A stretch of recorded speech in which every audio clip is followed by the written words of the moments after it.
श्रीमद् भागवत महापुराण का सर्वांतिम मंत्र है। विश्व में प्रथम बार श्रीधाम वृंदावन में द्वाराचार्य अनंत श्री विभूषित जगत गुरु आचार्य श्री मुकुंद देवाचार्य पीठाधीश्वर श्री राधे श्याम शरण देवाचार्य जी के तत्वाधान में मिथिला कुंज आश्रम परिक्रमा मार्ग श्रीधाम वृंदावन में श्रीमद् भागवत महापुराण के 18,000 श्लोक शिलालेख सहित श्रीमद् भागवत महापुराण के मंदिर के निर्माण हेतु सहयोग राशि 1 ईंट का दान मात्र 1100 रुपए और 1 श्लोक शिलालेख सहित 5100 रुपए राजश्री की अगुवाई में संस्था द्वारा पिछले कई वर्षों से मां वैष्णो देवी अनुक्षेत्र में साधु संतों के भोजन की व्यवस्था की जा रही है। केवल यही नहीं, वृंदावन में भी परिक्रमार्थियों के लिए, बाढ़ पीड़ितों के लिए, वैष्णो देवी यात्रियों के लिए तथा वृद्ध एवं गरीब असहाय लोगों के लिए भोजन इत्यादि की व्यवस्था है। और श्रीधाम वृंदावन में लगातार अखंड संकीर्तन, हरिनाम संकीर्तन एकमात्र मिथिला कुंज आश्रम में लगातार 30 वर्षों से चलता आ रहा है। आप भी अपना या अपने पूर्वजों, अपने परिवारजनों या अपने बच्चों के नाम संकीर्तन करवाना चाहते हैं तो 1 दिन का संकीर्तन 1500 रुपए और 1 महीने का संकीर्तन 15,000 मात्र है।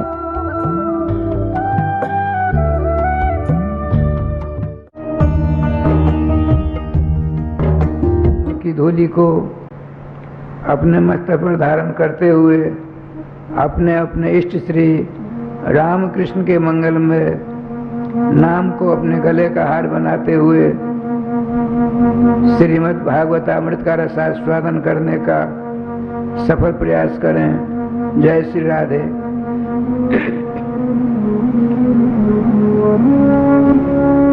प्रसंग चल रहा है, ठाकुर जी का विधान बड़ा बलवान है।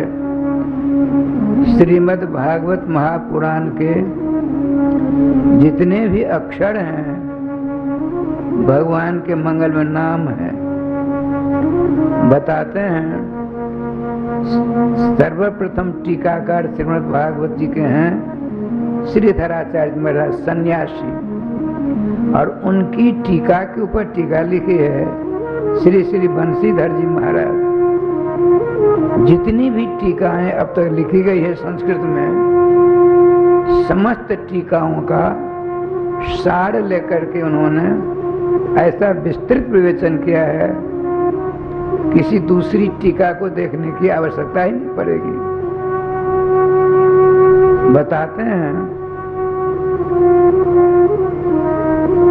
जैसे वेद की समस्त ऋताओं के एक एक अक्षर ब्रह्मवत है, ब्रह्म स्वरूप है, इसी प्रकार से श्रीमद् भागवत महापुराण के अक्षर भी साक्षात श्री कृष्ण स्वरूप हैं। इसलिए बताते हैं इदम भागवतम नाम पुराणम ब्रह्म संहितम। इदम पूर्व निर्देश करते हैं, यह जो श्रीमद् भागवत महापुराण है ब्रह्म संहितम। ब्रह्म किसको कहते हैं? वेद को। वेदवत श्रीमद् भागवत महापुराण। तो संहितम क्या क्या अर्थ? तो बंशीधर टीकाकार ने किया संहितम वेद तुल्यम। जैसे वेदों के प्रत्येक अक्षर साक्षात ब्रह्म समान है, ठीक इसी प्रकार से श्रीमद् भागवत महापुराण के जो 60 लाख लगभग 40,000 अक्षर हैं, सब के सब ब्रह्म स्वरूप है, कृष्ण स्वरूप। यही बात आई है श्रीमद् भागवत महापुराण का पाठ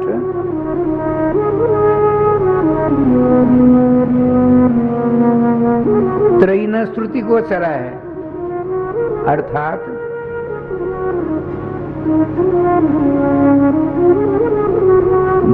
ब्राह्मण, क्षत्रिय और वैश्य तीनों को पाठ करने का अधिकार दिया गया है।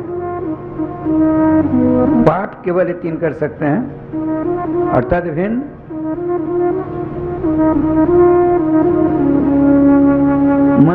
मनुज महाराज ने लिखा है मनुस्मृति में,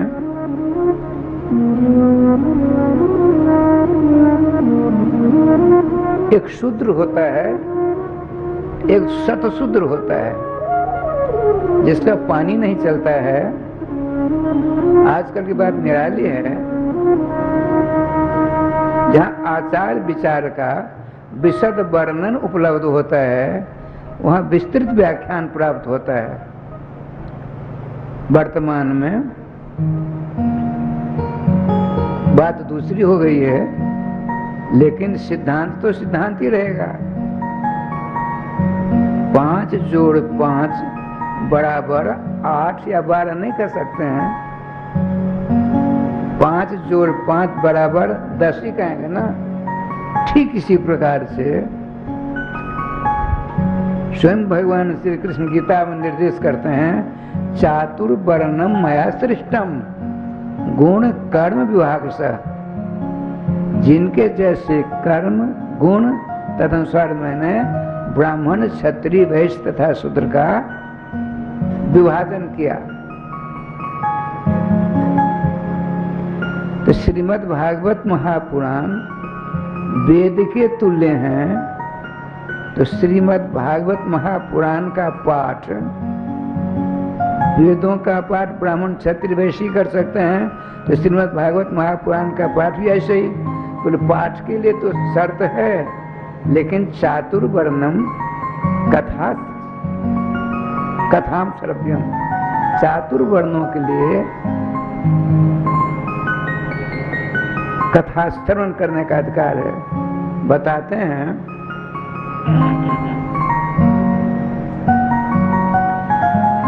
यदि किसी शतशूद्र, किसको कहते हैं?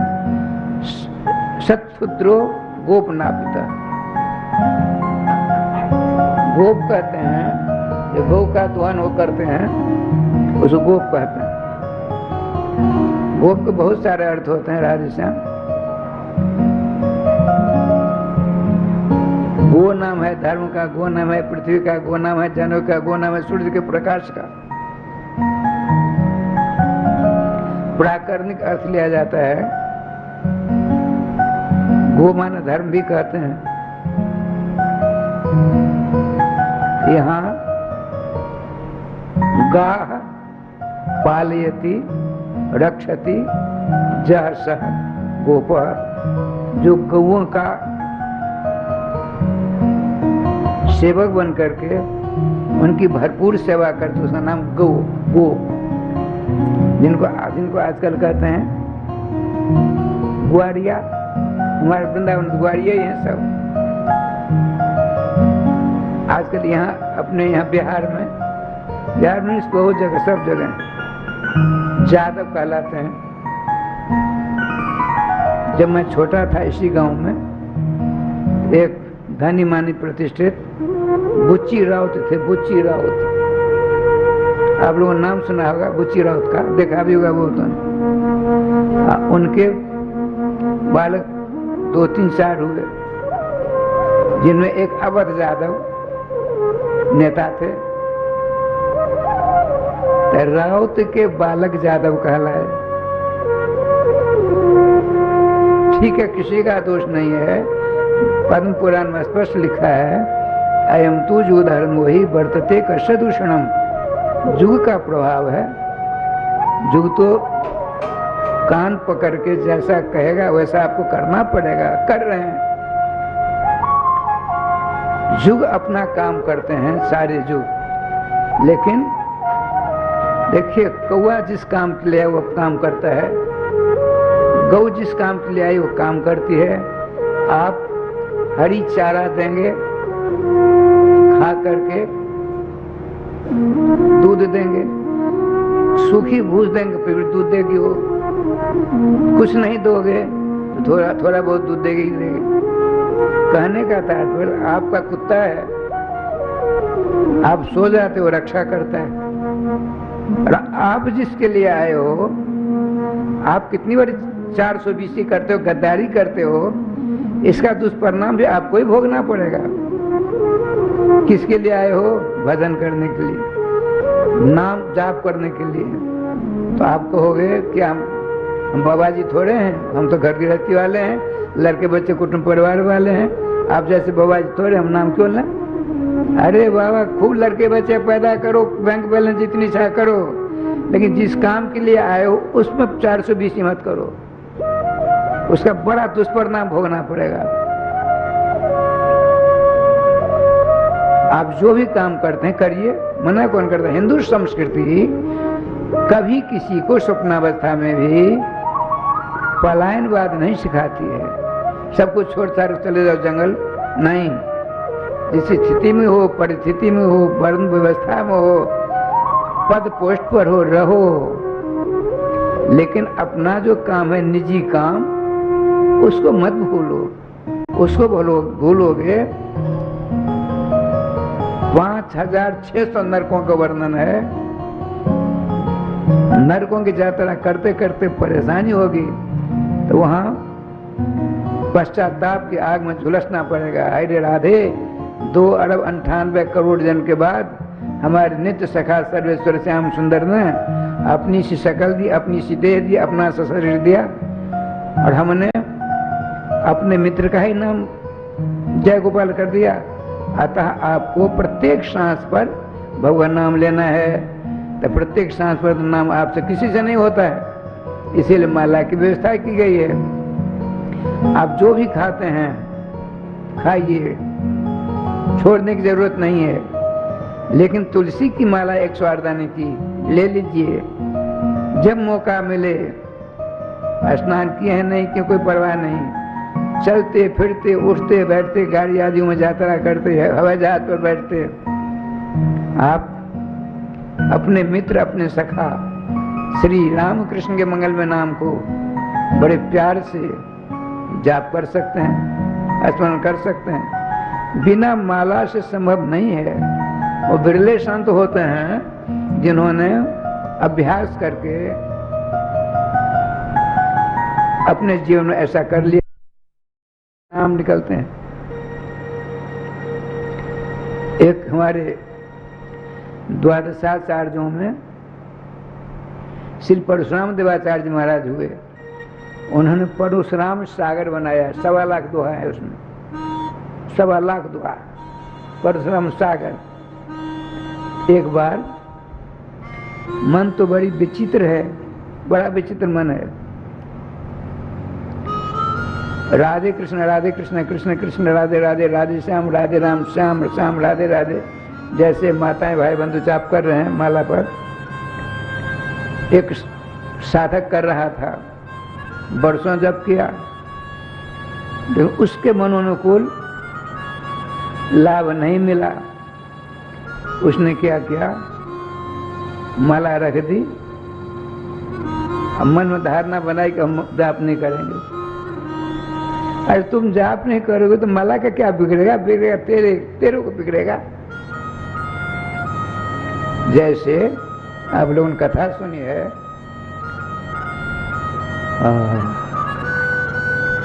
उत्तर प्रदेश के मुजफ्फरनगर जिला में सुताल नाम का स्थान आज भी है। हमारे महामंडलेश्वर किशोर चंद जी 2-3 बार कथा का आए हैं। हमको उनके दर्शन करने का सौभाग्य नहीं मिला। पांडुकुल भूषण महाराजा धीराज चक्रवर्ती सम्राट राजराजेश्वर परीक्षित जी को जब साप लगा तो वहीं सुखताल गए, और वहीं श्री सुखदेव जी पधार कर उनको श्रीमद् भागवत महापुराण की कथा श्रवण कराकर जोध सरकार के नित्य मोहन में छठी बना करके पहुंचा दिया था। ठाकुर जी का विधान। तो क्या करिए, जो भी काम करते करिए, लेकिन नाम लीजिए, नाम लीजिए, नाम लीजिए, नाम लीजिए। नाम लेंगे आप अपने गंतव्य स्थान पर पहुंच करके रहेंगे। यदि आपने नाम नहीं लिया बड़ी मार लगेगी, कोई बचा नहीं सकता वहां। मैं कल एक बात बता रहा था, श्री श्याम सुंदर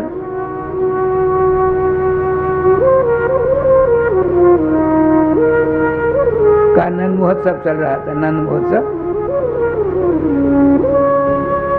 श्रीमान ब्रह्मा जी ज्योतिषी बनकर के आए। समय का अभाव था, मैं राधे राधे कर गया। श्रीमती ब्रजरानी जसोदा जी की गोदी से नंद बाबा ने नीलमणि श्री कृष्णचंद्र को उठाकर ज्योतिषी ब्राह्मण का उद्धार किए हुए ब्रह्मा जी की गोदी विराजमान कर दिया। ब्रह्मा जी बूढ़े ब्राह्मण का वेश धर कर आए थे। हमारे पुराने ब्रजवासी कथावाचक बड़े विचित्र ढंग से कहते हैं। हमने पुराने ब्रजवासियों को बहुत सारी कथा सुन रखी, कितनी बार।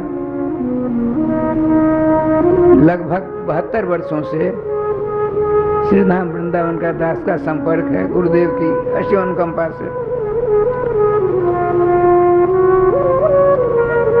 आजकल जो पुंडरीक जी हैं, पुंडरीक जी की कथा सुनी, उनके पिताजी विभूति कृष्ण थे, उनकी कथा सुनी। उनके पिताजी थे अतुल कृष्ण गोस्वामी, उनकी भी कथा सुनी। उनके पिताजी थे विजय कृष्ण गोस्वामी, ओ बहुत जोरदार कथावाचक, उनकी कथा हमने सुनी है। तो ब्रजवासी ब्रह्मा जी आते हैं ज्योतिषी जी का उदाहरण करके, बहुत विस्तार के साथ कहते हैं। मैं संक्षेप में कहता हूं, जब भगवान सर्वेश्वर श्री श्याम सुंदर के चरणों की तलवार को अपने मस्तक में लगाया, नेत्रों से लगाया, हृदय से लगाया, भगवान से आदेश प्राप्त कर चुके थे। उन्होंने कहा जो मेरी जो इच्छा होगी हम करेंगे। भगवान कहा ठीक है, जो इच्छा करो। मस्ती में बड़ा आनंद लिया।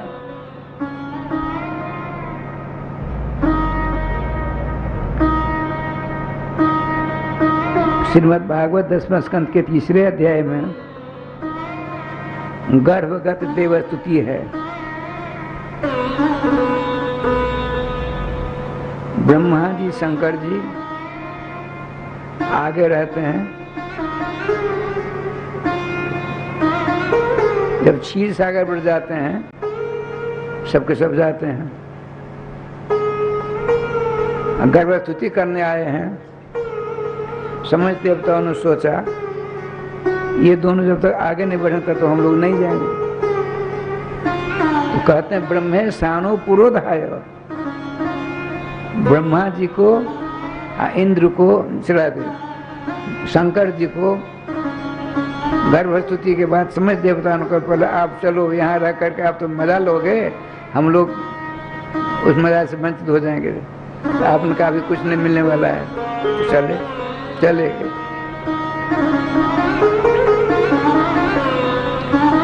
ब्रह्मा जी ने अपनी गोदी में सर्वेश्वर श्याम सुंदर को विराजमान रख करके जनपत्र लिखनी शुरू कर दी।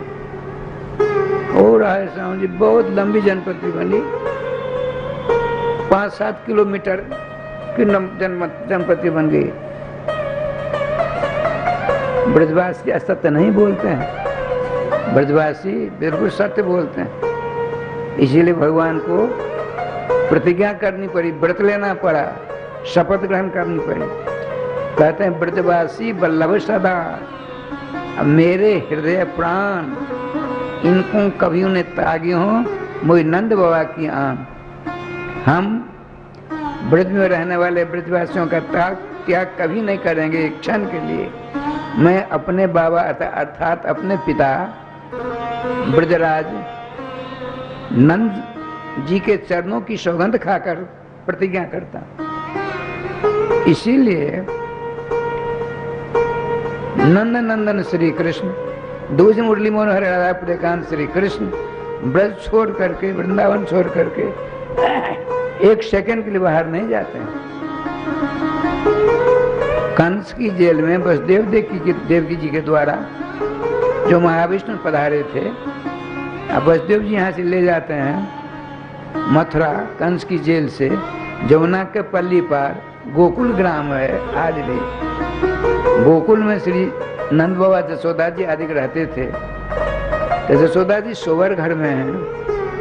मूल में भागवत जी में लिखा है 10वें स्कंद के 3 अध्याय के अंतिम मंत्र है, यशोदा नंद पत्नी च जातम परम बुद्धि तो नोतल लिंगम परिश्रांता निद्रयापगत स्मृति। अर्थात श्री नंद बाबा की श्रीमती जसोदा जी शोवर घर में विश्राम कर रही हैं।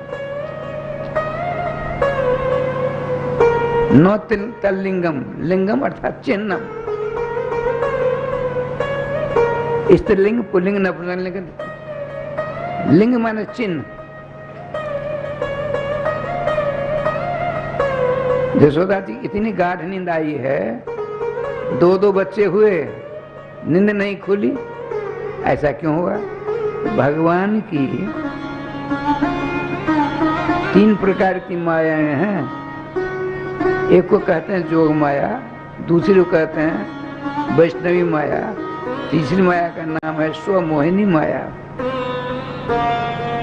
जोग माया के द्वारा भगवान अनंत ब्रह्मांड के अनंत जीवों को मोहित क्या करते हैं। अब वैष्णवी माया के द्वारा भगवान अपनी माता, अपने पिता, ग्वाल बाल, अपने नित्य सखा आदिकों को मोहित कर देते हैं। और स्वमोहिनी माया होती है, भगवान श्री श्याम सुंदर का श्रृंगार कर दिया श्रीमती जसोदा जी ने, एना के सामने खड़े हो जाते हैं, देखते हैं अरे राधे राधे, मेरी छटा, मेरी शोभा ऐसी है। बताते हैं एक बार छोटे से श्री श्याम सुंदर हैं, पलना पर लेटे हैं, माता जी ने बगनका पहना रखा है, काला चिन्ह लगा रखा है ताकि किसी की नजर गुजर न लग जाए लाला को। लाला माने बेटा, लाली माने बेटी। अपने लाला के मुख चंद्र की चंद्रिका को देखती फूली नहीं समा रही जसोदा जी, बार बार देखती हैं, बार बार देखते हैं, पलकें नहीं गिरती हैं। तो श्याम सुंदर ने सोचा बहुत सारी माताएं ऐसी होती हैं जिनकी नजर पत्थर फोड़ होती है, बहुत से ऐसे लोग होते हैं राजश्याम जी जिनकी वाणी बड़ी खराब होती है। नाम नहीं लूंगा, मैंने उनसे पढ़ा है, नेपाल के रहने वाले थे। उन्होंने हमसे एक दिन कहा भी, बड़े दुखी होकर के, जब मैं पढ़ा रहा था उसी कॉलेज में, उसी में आप भी पढ़ा रहे थे, तो एक दिन दुखी होकर के हम दोनों एकांत में किसी विषय की चर्चा कर रहे थे। तो उन्होंने कहा, राधेश्याम जी क्या बताऊं, मैं कभी कभी बड़ा दुखी हो जाता हूं। उनका गुरु जी क्यों? कि मैंने उनसे वेदांत पढ़ा था। तुम दुखी क्यों होते हो? मेरी वाणी में क्या है नहीं समझ आती बात। मैं यदि किसी को कह दूं तुम बहुत अच्छे पढ़ते हो, उसकी पढ़ाई कम हो जाएगी। मैं यदि कह दूं बहुत बड़ा भाषण देते हो, उसकी भाषण धीरे धीरे कम हो जाती है।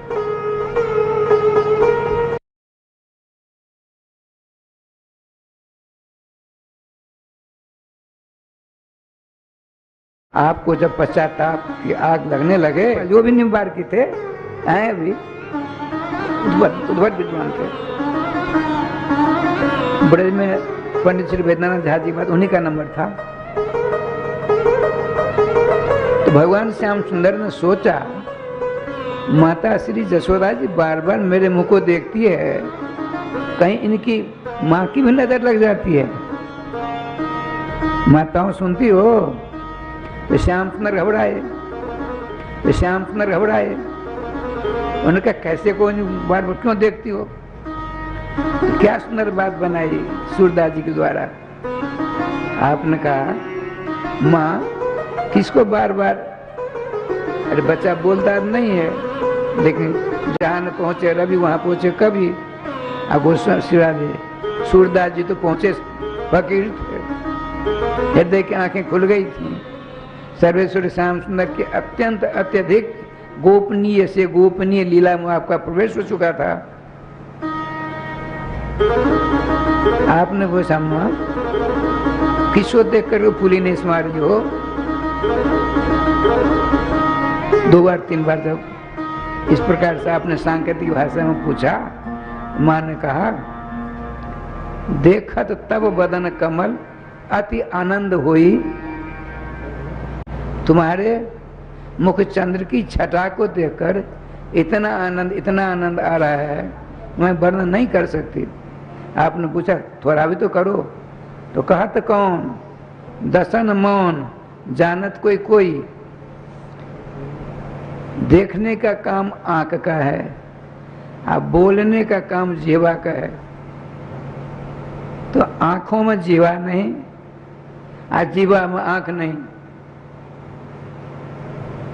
न आंख बोल सकती है, न जीवा देख सकती है।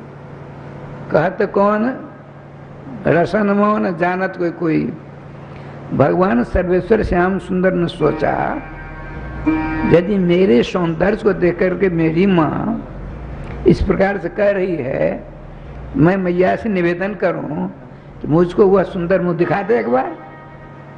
आपने कहा भी दिया, माँ मैं तेरे चरणों पड़ता हूं, सुंदर मुख मोई दिखाओ।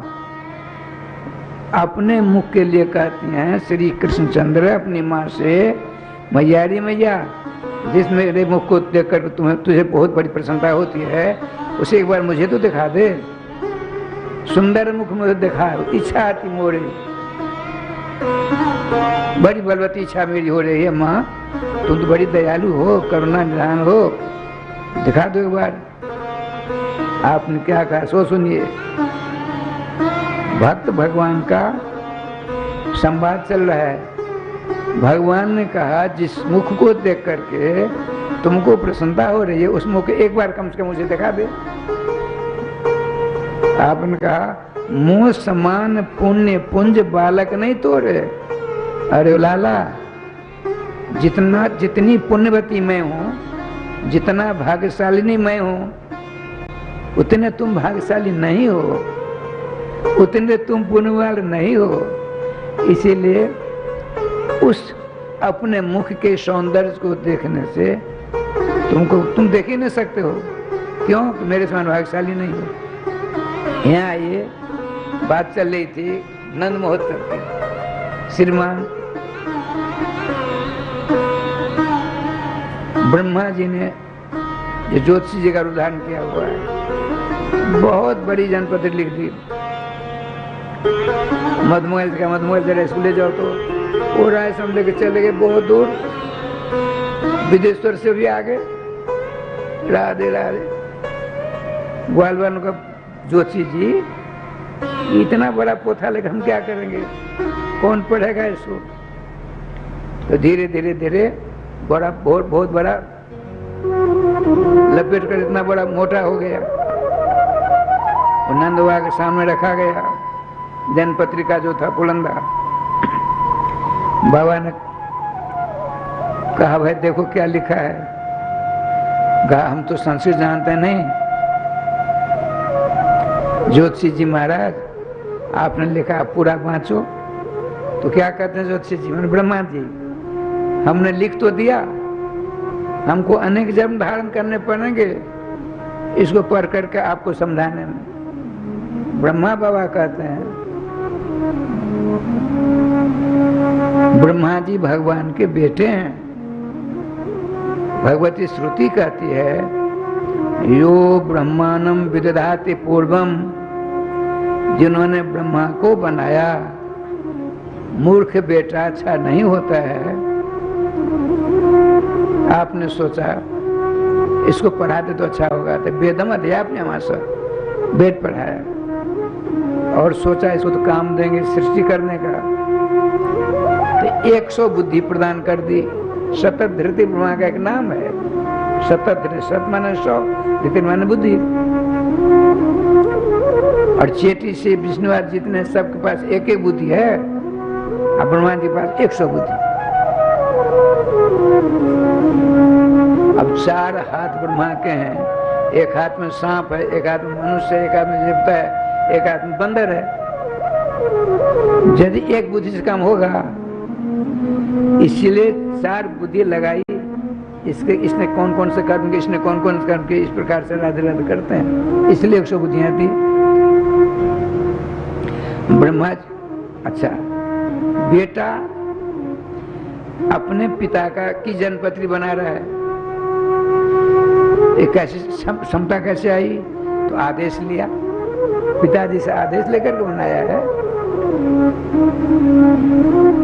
नंद भगवान ने पूछा, ये ब्रह्मांड देवता तो संस्कृत के प्रकांड विद्वान हो, ये संस्कृत है हम नहीं जानते हैं, पूरी जन्मपत्री पढ़कर हमें सुना दो। बोले देखो बाबा ब्रजराज, हमने जन्मपत्री बना दी, अब इसको पढ़ करके आपको समझाऊंगा तो हमको न जाने कितनी बार जन्म लेना पड़ेगा, तो फिर हम कैसे समझेंगे? तो संक्षेप में सुना देते। श्रीमान नंदवान का हमको संक्षेप में सुनाओ। तो भगवान श्री कृष्ण ने गुणों का वाचना शुरू कर दिया। इनके समान अनंत ब्रह्मांड में कोई नहीं है, इनके समान यही हैं। भगवान श्री कृष्ण कहते हैं गीता जी में, मत्ता परतरम नान्यत् किंचित् धनंजय। हे अर्जुन, मेरे समान मैं हूँ, मुझसे वाला कोई ब्रह्मांड में है ही नहीं। भगवती श्रुति भी कहती है, न तत्समस्या भेद का संदृश्य थे, श्री कृष्ण के समान ही कोई नहीं है, तो उससे बड़े होने की संभावना जो करता है वो महान्या मूर्ख है। श्रीमान ब्रह्मा जी कहते हैं, इनके समान ब्रह्मांड में कोई दूसरा नहीं। और बाबा सुन लो, इनकी शरण जो ले लेगा, इनके मंगल नाम का जो जाप करेगा, काल भी कंपित होगा उससे। स्पष्ट कहते हैं, जद भयात बात होयम सूर्यस्त जद भयात वर्षत निर्दहत्यग्निर मृत्युर्धावत पंचम। इनके नाम के सामने उन्हीं के आदेश हवा चलती है, इंद्र वर्षा करते हैं, सूर्य धूप प्रदान करते हैं, चंद्रमा चांदनी प्रदान करते हैं, मृत्यु समय पर आकर दबोच देती है। भगवान तुम्हारे बालक ये कृष्ण के नाम का नाम की जिसने शरण ली, उससे काल भयभूत होकर तस्मात् अपैति, जो श्री श्याम सुंदर के मंगल नाम का जाप करेगा, कीर्तन करेगा, स्मरण करेगा, चिंतन करेगा, उसके पास मृत्यु जाएगी, लेकिन इतनी जोर से छलांग लगाएगी, पीछे मुड़कर नहीं देखेगी। इनके नाम ऐसी क्षमता है। बहुत सारी बात बताते हैं और कहते हैं क्या इतने बड़े बड़े काम करेंगे, आप लोग देख करके अनुमान लगा लोगे। मैं असत नहीं बोलता, मैं सत्य गान कर रहा हूँ। इधर जसोदा जी ने सोचा, बहुत सारे गुणों का भर भर करते चले जा रहे हैं, शादी वादी की बात एक नहीं की। माताओं को तो लड़के की शादी की बात होती है। तो आपने कहा, एक ग्वालवाल को बुलाया, बाबा से कहो पंडित से पूछें कि इस 83 वर्ष की अवस्था मेरी, 28 वर्ष की अवस्था ब्रजराज, तब तो नारायण की कृपा से, ब्राह्मणों के आशीर्वाद से, गुरुदेव के अनुग्रह से इस अवस्था में पुत्र रत्न की उपलब्धि हुई है। ज्योतिषी बाबा ने तो इनके गुणों का पुल बांध दिया, लेकिन शादी वादी की बात एक भी नहीं कही। तो कहो अपने बाबा से, ज्योतिषी जी पूछे कि श्री कृष्ण के विवाह भी होंगे कि बाबा जी बनेगा। मैं अपनी बात बताता हूँ। छोटे छोटे बच्चे हमारे पास आते हैं, सिमरिया घाट में हमने कई बार पूछा, यहाँ भी पूछते हैं। हमने कहा बताओ, पूछूं? पूछिए। बताओ कि बताऊंगा। महात्मा बनोगे, साधु बनोगे, अरे बाबा संत बनोगे, विवाह करोगे, ऐसा करता है। आप बताइए, 4-3 वर्ष की अवस्था का बच्चा साधु संत महात्मा के नाम सुन करके बहुत चक्का हो जाते। दुर्दिन इसी का नाम है, दुर्दिन।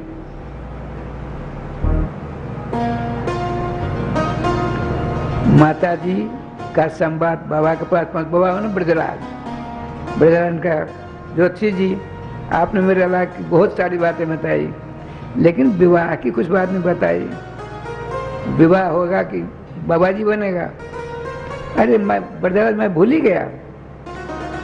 जितने रोंगटे हैं, देखिए सतयुग में अपने लोग थे, सतयुग द्वापर त्रेता सब युग अपने लोग रहते हैं। सतयुग में थे तो 27 हाथ का शरीर था, 27 करोड़ बाल थे।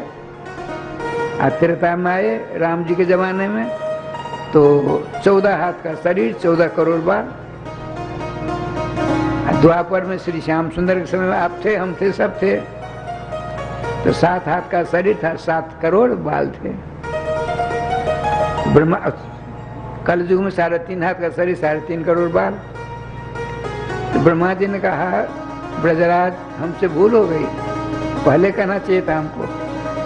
आपके लाला के शरीर में जितने बाल हैं उतने करोड़ विवाह होंगे। राम राम राम राम मानो यशोदा जी के मुंह पर मातम छा गया। नंद बाबा सब कुछ घबरा गए। ज्योतिषी जी ने पूछा बाबा घबराए क्यों, मुंह कैसे उदास हो गया? अरे महाराज आपने तो गजब कर दिया, ये 7.5 करोड़ बाल,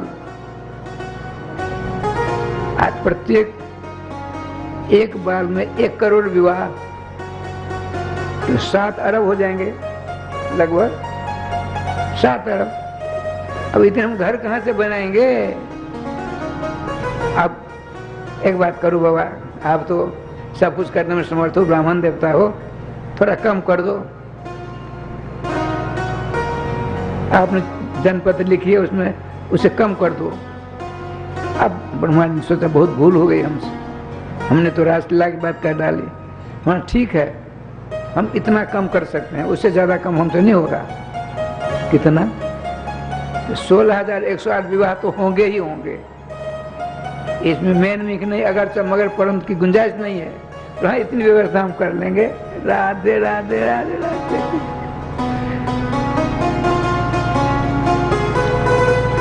देवताओं ने फूलों की वर्षा की, भगवान सर्वेश्वर सुनकर मन ही मन बड़े प्रसन्न होते हैं। ब्रह्मा बाबा ने आकर के कौतुक फैला दिया। ठाकुर जी कृपा से रहे समझी। देखिए श्रीमद् भागवत महापुराण की कथा सुनते हो, भागवत महापुराण का आदेश पालन करो कि नहीं करोगे? श्रीमद् भागवत महापुराण के आदेश का पालन किया किसने? अनादिकालीन श्रीमद् भागवत महापुराण है। श्रीमान परीक्षित जी को साप लगा, उन्होंने भागवत जी की शरण ली। भागवत जी ने कहा नाम लो। नाम लेते लेते श्रीमान परीक्षित जी ब्राह्मण कुमार के साप से छुटकारा मिल गया और दिव्य रूप धारण करके, शक्ति का रूप धारण करके, हाथ में समर ले करके निकुंज मंदिर में, मोहन महल में जुगल किशोर के पीछे खड़ी होकर के समर सेवा करते हैं। तो आदेश पालन किया तब ना। आप लोग कथा सुनते हो, मन चला गया बम्बई दिल्ली नासिक, तो काम तो होने वाला नहीं। मन को सुस्थिर करके काम नहीं छोड़ना है कभी। जहाँ है जिस पद और पोस्ट पर जो काम करते हैं करिए, लेकिन नाम को पकड़ रखिए। परोसगार करते हैं, जय श्री राधे, सब्जी चाहिए, जय श्री राधे, क्या चाहिए, नाम लेते रहिए, झाड़ू लगाते नाम लेते रहिए। एक श्याम सुंदर की बात सुना देता हूँ। श्री जी के पास क्या लीला होती है, पूरे ब्रज में बात फैल गई। अपनी मंडली लेकर के श्री कृष्णचंद्र जहां तहां माखन मिश्री की चोरी करने के धावा बोल देते हैं। संजोग की बात देखिए, एक बूढ़ा गोप है, उसका एक बेटा है, बेटे की मां मर गई, 2 जन, सुखी संपन्न। बहू आई घर में, बेटे का विवाह कर दिया, नई बहू थी। अब उसकी अपनी माँ ने सारी बात बताई, देखो नई बहू जो आएगी अपने ससुराल, ससुराली से नहीं बोलना, ऐसे मारना, ताली कर देना, सारी व्यवस्था, सामने नहीं जाना। ये पुरान विचारधारा के हैं। अब देखिए क्या लीला होती है। वह गोपी यह भी सुन रखी थी कि श्री कृष्ण आते हैं, माखन ले जाते हैं। उसने सोचा मैं अपने घर में कन्हैया कृष्ण को आने नहीं दूंगी, लाख प्रयास कर ले, हम अपने घर का मक्खन नहीं खाने देंगे।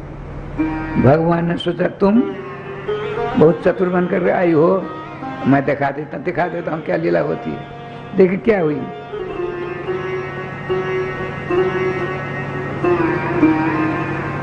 पिताजी और उनके बालक दोनों चले खेत पर काम करने के लिए। 12 बज गए। इधर भगवान श्री श्याम वो रसोई में है। उसने जो मक्खन का एक बर्तन उसमें रख रखा था, उसको तो ले लिया, उसमें कीचड़ भर दिया। कीचड़ जानते हैं, थाल को भर दिया और ढक दिया। और नई दुल्हन थी, वो घूंघट मार करके सारा काम करती थी। अब क्या लीला है तुझे देखिए। पिताजी से उसके बालक ने कहा, पिताजी बहुत देर हो गई है, आप जाइए, हम 2 घंटे बाद आएंगे। तो जैसे सारी व्यवस्था घर पे हो गई है, भोजन वाजन करके विश्राम करना, हम पीछे आएंगे। अपने बालक की बात मानकर वो आया, स्नान आदि करके दरवाजे पर बैठा है। कमरा है, वहाँ पीढ़ा लगा दिया, थाल रख दी, रोटी रख दी, ज्यादा मात्रा में जितनी छाल लेंगे। मक्खन की वही कमोरी जिसमें थाल भरा हुआ है, उसको क्या पता है ऐसा हो गया। गुड़, मट्ठा, दूध, सब कुछ जितनी इच्छा होगी लेंगे। ऐसे प्राय हुआ करता था। आपने कमरे के पास किवाड़ वहां जाकर के ताली बजाई। किस लिए ताली बजी है? आपने ताली बजाने की जरूरत नहीं है। वहां ताली क्यों बजाई गई? आइए सब तैयार है, भोजन करिए। अपने यहाँ भी व्यवस्था थी, पहले हमने देखा है। अब तो आजकल व्यवस्था जय गोपाल जी, आजकल जो होटल आदि हो गया है, तो घर में रसोई नहीं बनती है, वहीं से टेलीफोन कर दिया, 2 जनों का भोजन लो, आ गया। जो बच गया खाते खाते जो बच गया ये फ्रिज में रख दिया, कल सवेरे बाल वो करेंगे। ये पशुवत हो गया। खा लिया, जो बच गया झूठ उसमें रख दिया, किसमें? फ्रिज में। फ्रिज जूठा हुआ कि नहीं? नहीं, झूठ तो मानते ही नहीं। अरे सोच कर तो समय पानी नहीं लेते हैं, तो भोजन करके हाथ क्यों धोएंगे? बहुत एडवांस हो गया ना, बहुत आगे बढ़ गई दुनिया, लेकिन इससे नुकसान होता है। बुद्ध विवेक सब मारा गया। आए दिन न जान क्या क्या हो रहा है, देख लीजिए। उस डोकरा ने देखा, ठीक है, समझ गए बूढ़े ससुर साहब। वो झटपट चले गए बाहर, आंगन की तरफ, उसके बाद बंद कर दिया। हो गए, अपनी थाल में रोटी रखी, गुड़ रखा, दूध लिया कटोरा में। जूठे हाथ से लेंगे नहीं मक्खन। आपने उसमें भूखे तो थे, ऐसे किया, थाल में रखा। अरे राम राम, इतनी गुस्सा आई, जो को तो छोड़कर चलाए, हाथ धो धा कर लेटे हैं। देखो, यदि अपनी पत्नी थी, क्या बढ़िया भोजन कराती थी, पराधीन हो गए हम।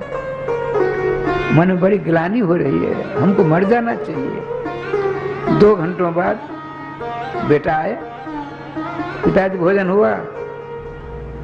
कुछ नहीं। पिताजी कैसे उदास हो, भोजन किए कि नहीं? अरे भोजन तुम्हारी माँ, मेरा भोजन तुम्हारी माँ लेकर चली गई। बात समझ में आई? क्या बुझे कटाक्ष है? तेरी माँ जो मरी, मेरा भोजन लेकर चली गई। उस दिन से मैं भोजन कर रहा हूं थोड़े। यदि तुमको विश्वास नहीं है जाकर देख ले। वो गया देखने, रोटी वोटी सब थाल है, मक्खन का बर्तन था, उस थाल भरा हुआ कीचड़। सायंकाल में अपने, आजकल क्या होता है भगवान जाने, पहले अपने यहाँ प्रथा थी दोनों टाइम आंगन में झाड़ू लगा करती थी आंगन में। आजकल क्या होता है हम नहीं बता सकते।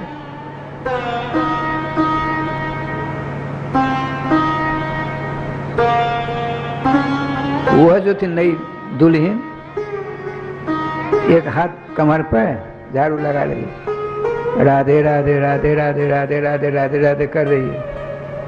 इतनी गुस्सा आया उसके पति, इतनी गुस्सा आई उसके पति को, 2 लठियां जमा दी पीठ पर। क्यों जी, हमने कौन सी गलती की?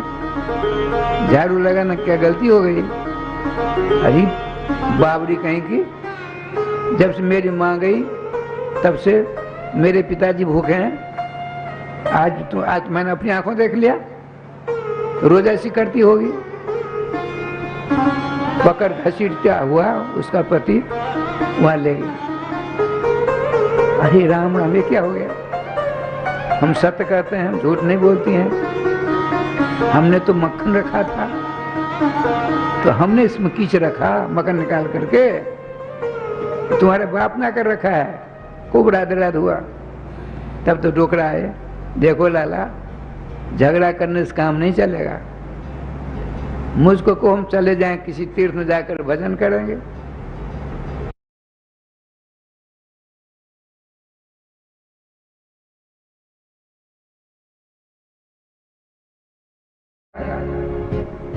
मैं तो सो गया था, तैने अपनी झोटी को मेरी चोटी से बांध दिया। उन्होंने कहा नहीं प्राणनाथ, हम झूठ नहीं बोलती हैं। आप पीछे आए, आपने मेरी झोटी को अपनी चोटी से बांध दिया।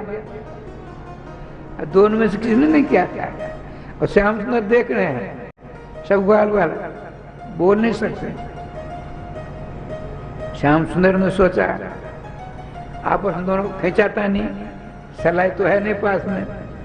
खूब राधे राधे हुआ, मल्ल दूध जैसा, गांठ नहीं खुली, अंधेरा था ही। न जाने भगवान के पास में कहां से कैंची मिल गई। वो कैंची लेकर के चोटी काट दी, गोपी की चोटी कट गई, दोनों ठीक हो गए। हंसते हुए श्याम सुंदर भगे। बताते हैं उसी दिन से माताओं में बाल कटवाने की प्रथा हो गई। बाल कटवा लेते हैं आप, देखिए आप लोगों ने देखा होगा, हमने तो खूब देखा है। एक बात सुनाई देता हूं। अरे समय हमारा राधे राधे, हम नहीं सुनाएंगे। श्री वृंदावन बिहारी लाल की जय, राधे राधे। ऐसा करके श्याम सुंदर सबों को आनंद प्रदान करते थे। वो गोपी पहुंचती है श्री यशोदा जी के पास। यशोदा जी ने कहा तू कैसे आई? मैं भी अपने रात की घटना सुनाने आई हूँ। सारी बात सुन करके यशोदा जी को क्रोध आ गया। उनका लाला तुमने चोटी बांधी, झोटी बांधी, उसकी कोई बात नहीं। अरे मक्खन के बर्तन तुमने फुड़वा डाला, खाया तो खाया, उसकी छाती पर रख गई। तो ऐसे ऐसे करने में बर्तन नीचे, मक्खन का बर्तन फूट गया तो अपशगुन की बात है। मक्खन का बर्तन फूट जाए। अरे श्याम सुंदर को भगवान श्रीमती यशोदा जी ने मटका फोड़ दिया था। पोसा पाला मटका माताओं की जान से ज्यादा प्यारा होता है। फिर बताएंगे हमारी महात्मा मांगने का अचार का बर्तन पोसा पाला नहीं दिया है, नया खरीद कर दिया, जिसमें अचार रखा था वो नहीं दिया। तो इनका प्राण उसी में लगा रहता है। श्री वृंदावन बिहारी लाल की जय। श्याम सुंदर विभिन्न प्रकार की लीलाओं के द्वारा बाल लीला कर रहे हैं। समस्त गोपियों को आनंद के सागर में गोता खवाते रहता है, वो चाहती हैं। भला बताइए, आप कभी चोर को बुलाओगे? चोर हमारे यहाँ करके समझे जाओ, और क्या कहते हैं, आओ नंदलाल, आओ गोपाल, तेरे दर्शन की प्यासी गुजरिया श्याम। श्याम सुंदर को जो बार बार बुलाती हैं, तो कैसे श्याम सुंदर नहीं जाएंगे? आप यदि प्यार से प्रेम से अपने घर में एकांत में बैठ कर उनका नाम लेते हो, त्रिभुवन पूर्वक बुलाओगी, तो आपके घर में भी आएंगे वो। लेकिन दुर्भाग्य हम इस प्रकार से नहीं बुलाते हैं। लड़के बच्चे कुटुंब परिवार को मरता है तो मरते मरते नौजवान क्या कर, रोते रोते नौजवान क्या करते तो आप लोग। लेकिन श्याम सुंदर के लिए कभी अपनी आंखों से 2 बूंद गिरा है? नहीं गिरा, तो कैसे काम चलेगा? अब 2 बार नाम ले लीजिए। थोड़ी देर बाद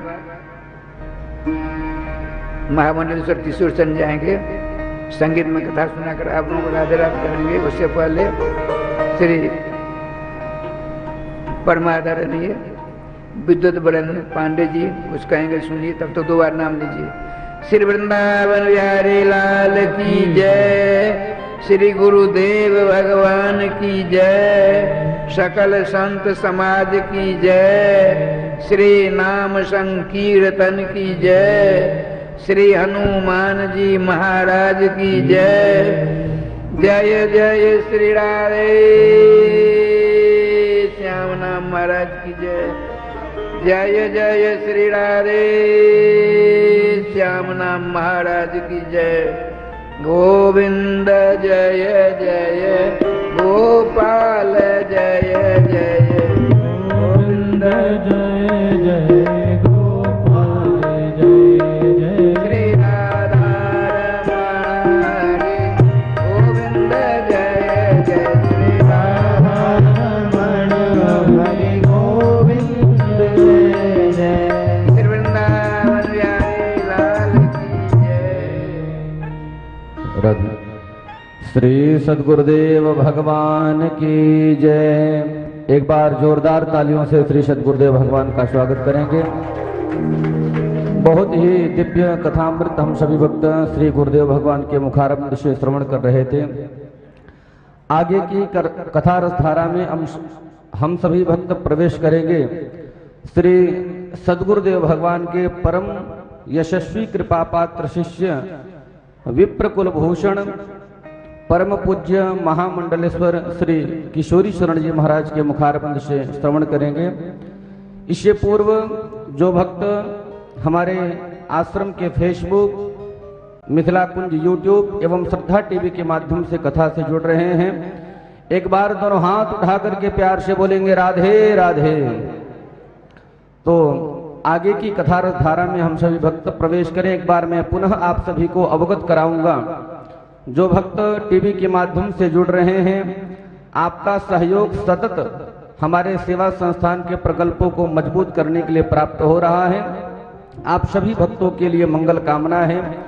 और जो भक्त जिनका अभी भी दान हमारे संस्थान को प्राप्त नहीं हुआ है, जो मन में संकल्प ले रहे हैं दान करने का, शीघ्रातिशीघ्र आप लोग अपने फोन को उठाएं और हमारे सेवा संस्थान के टेलीफोन नंबर पर फोन करके अपने दान की घोषणा करा करके पुण्य लाभ प्राप्त करें। जैसा कि सभी भक्तों को विदित है, यह आयोजन श्री धाम वृंदावन मिथिला कुंज में जो ऐतिहासिक भव्य एवं दिव्य भारत ही नहीं अपितु विश्व का एकमात्र ऐसा मंदिर होगा जिसमें श्रीमद् भागवत जी के संपूर्ण 18,000 श्लोक ग्रेनाइट पत्थर पर लिखे जाएंगे, शिलालेख किए जाएंगे।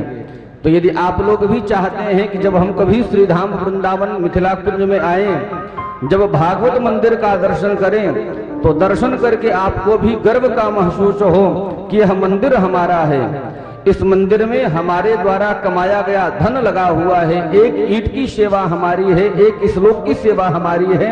यदि ऐसा भाव आप लोगों के मन में है तो मैं निवेदन करूंगा आप लोग जरूर इस ऐतिहासिक भव्य एवं दिव्य भागवत मंदिर में जरूर आप लोग जुड़े। एक ईंट की संपूर्ण सेवा आपके टीवी स्क्रीन पर भी टेलीकास्ट हो रहा है। मैं निवेदन भी करूंगा एक ईंट की संपूर्ण सेवा 1100 रुपए, एक श्लोक की सेवा 5100 और 2 श्लोक की सेवा 11,000। ठाकुर श्री बांके बिहारी ने आपको जिस योग्य बनाया है, आप उतने श्लोकों का संकल्प लेकर के, क्योंकि पूज्य महाराज श्री का भी यही कथन है, यदि हम संपूर्ण भागवत नहीं पढ़ सकते हैं, यदि भागवत की कथा को नहीं श्रवण कर सकते हैं, तो यदि इस मंदिर में हमने एक ईंट का अथवा एक श्लोक का भी दान कर दिया, तो आप विश्वास मानिए आपको संपूर्ण भागवत श्रवण और पठन का फल प्राप्त हो जाएगा। तो निवेदन करूंगा, ऐसा पुनीत अवसर हम सभी को श्री सद्गुरुदेव भगवान एवं पूज्य महाराज श्री के द्वारा प्राप्त हो रहा है। बिल्कुल न चूकते हुए आप लोग ज्यादा से ज्यादा संख्या में इस मंदिर से जुड़ें और पुण्य लाभ को प्राप्त करें। आप सभी को विदित है, श्री सद्गुरुदेव भगवान के सत्संकल्प स्वरूप विगत 30 वर्षों से अखंड युगल नाम महामंत्र संकीर्तन ना जाने कितने निरापराधों को, ना जाने कितने अधमों को इस नाम के द्वारा श्री सद्गुरुदेव भगवान परम वैष्णव बनाते हुए नाम संकीर्तन के प्रभाव से उनके जीवन को बदल दिया है। तो मैं निवेदन करूंगा आप लोग भी इस संकीर्तन की धारा से जुड़े और कम से कम एक दिन की संकीर्तन की सेवा करके अपने जीवन को गौरवान्वित करें। एक दिन की सेवा 1500 रुपए है, एक महीने की सेवा 15,000 रुपए है और आजीवन अखंड युगल नाम महामंत्र की संकीर्तन की सदस्यता स्वीकार करना चाहते हैं तो मात्र 21,000 रुपए प्रदान करके आप सदस्य बन करके एक संत का भोजन और अखंड युगल नाम महामंत्र का संकीर्तन अपने पूर्वजों के निमित्त एवं अपने परिवार के कल्याण के निमित्त कर सकते हैं। तो मैं निवेदन करूंगा जो भी भक्त टीवी के माध्यम से जुड़ रहे हैं, हमारे सेवा संस्थान के समस्त प्रकल्प आपके टीवी स्क्रीन पर पट्टी के रूप में टेलीकास्ट हो रहे हैं। यदि आपने हमारे सेवा संस्थान की किसी एक प्रकल्प को भी जीवन में उतार लिया तो आप विश्वास मानना आपका जन्म और जीवन दोनों सार्थक हो जाएगा। तो मैं निवेदन करूंगा आप लोग सेवा संस्थान के प्रकल्पों से जुड़ें और बराबर भक्तों का हमारे पास व्रत 84 कोष यात्रा के लिए फोन भी आ रहा है। तो मैं निवेदन करूंगा आप लोगों को मात्र और मात्र अभी वर्तमान में 2,000 रुपए भेज करके अपने नाम को रजिस्ट्रेशन करवाना है। इसके बाद में जब भी हमारे आश्रम मिथिला कुंज के द्वारा यात्रा निकलेगी तो आपके मोबाइल फोन पर सूचित कर दिया जाएगा। आप लोगों को करना क्या है, सिर्फ अपने कपड़े लेकर के मिथिला कुंज आश्रम में आना है।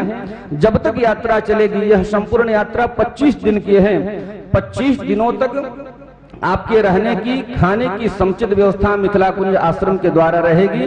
तो मैं निवेदन करूंगा जो भी भक्त इस परम पावन पुनीत यात्रा में सम्मिलित होना चाहते हैं, शीघ्र आप लोग इस यात्रा से जुड़ें और अपने जीवन को धन्य बनाएं। तो मैं एक बार पुनः निवेदन करूंगा आप जो भी सहयोग राशि हमारे संस्थान को प्रदान करना चाहते हैं, चाहे वह भागवत मंदिर हो, चाहे वह अखंड युगल नाम महामंत्र संकीर्तन हो, चाहे वह अन्न क्षेत्र की सेवा हो, चाहे वह संतों की सेवा हो, चाहे वह गौशाला की सेवा हो, समस्त सेवाओं से आप जुड़ करके पुण्य लाभ प्राप्त कर सकते हैं।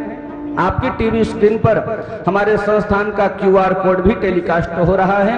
यदि आप ऑनलाइन तुरंत तत्काल हमारे संस्थान को सहयोग प्रदान करना चाहते हैं तो आप अपने मोबाइल को निकालें, पेटीएम को खोलें, गूगल पे को खोलें, पे फोन को खोलें और हमारे उस QR कोड को स्कैन करके आपको ठाकुर श्री बांके बिहारी ने जितनी क्षमता प्रदान की है आप उतनी राशि हमारे संस्थान को भेज करके पुण्य लाभ प्राप्त करें। और कथा समाप्ति से पूर्व आप सभी दानदाताओं का नाम बड़े भाव और बड़े आदर के साथ यहाँ मंच से अनाउंस किया जाएगा। तो मैं निवेदन करूंगा आइए अब हम सभी भक्त प्रवेश करते हैं व्यास मंच पर। मंचासीन पूज्य महाराज श्री के सानिध्य में निवेदन करूंगा एक बार जोरदार तालियों से पूज्य महाराज श्री का स्वागत करेंगे और दोनों हाथों को जोड़ करके नेत्र को बंद करके मन को श्री परम पूज्य महाराज श्री के चरणों में समाहित करते हुए एक ही निवेदन करेंगे, हे पूज्य महाराज श्री, आज की परम पावनी बेला में हम सभी भक्तों को अवगाहन करवा करके हमारे जीवन को धन्य बनाए। पूज्य महाराज श्री श्री वृंदावन बिहारी लाल की जय।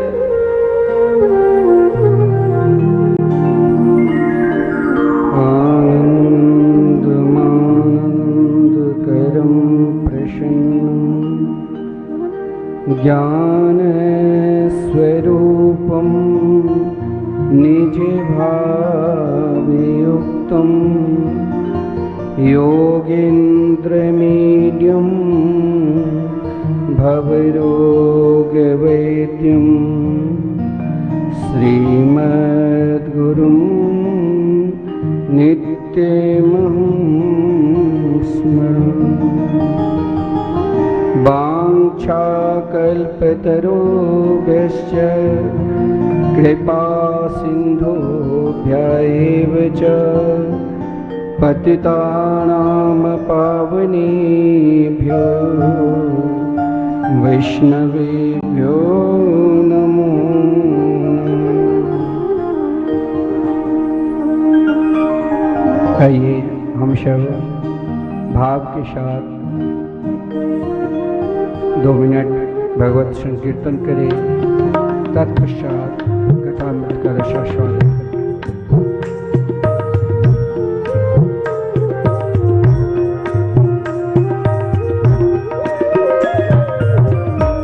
राधे कृष्ण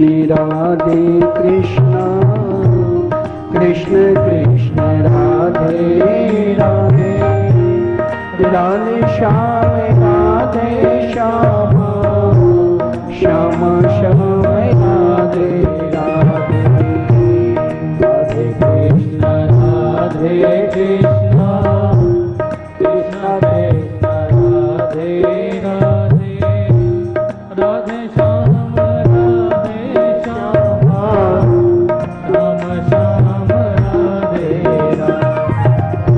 राधे कृष्ण राधे कृष्ण, कृष्ण कृष्ण राधे राधे, राधे श्याम राधे श्याम, श्याम श्याम राधे राधे, राधे कृष्ण कृष्ण कृष्ण राधे राधे, राधे श्याम राधे श्याम, श्याम श्याम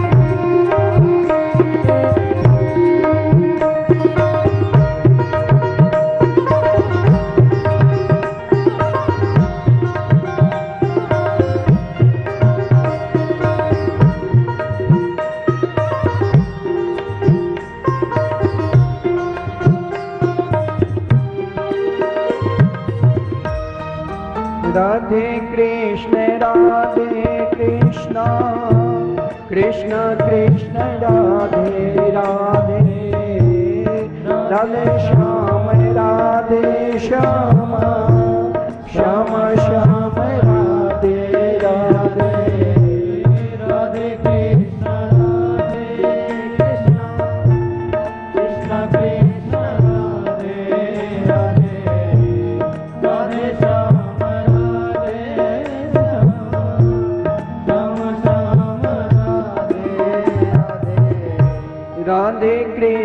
राधे कृष्ण कृष्ण कृष्ण राधे राधे, राधे श्याम राधे श्याम, श्याम श्याम राधे राधे, राधे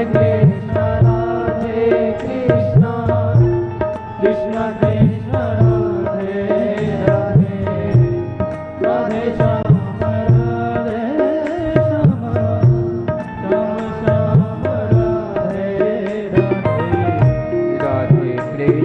राधे कृष्ण कृष्ण कृष्ण राधे राधे, राधे श्याम राधे श्याम, श्याम श्याम राधे राधे, राधे कृष्ण कृष्ण कृष्ण कृष्ण राधे राधे, राधे श्याम राधे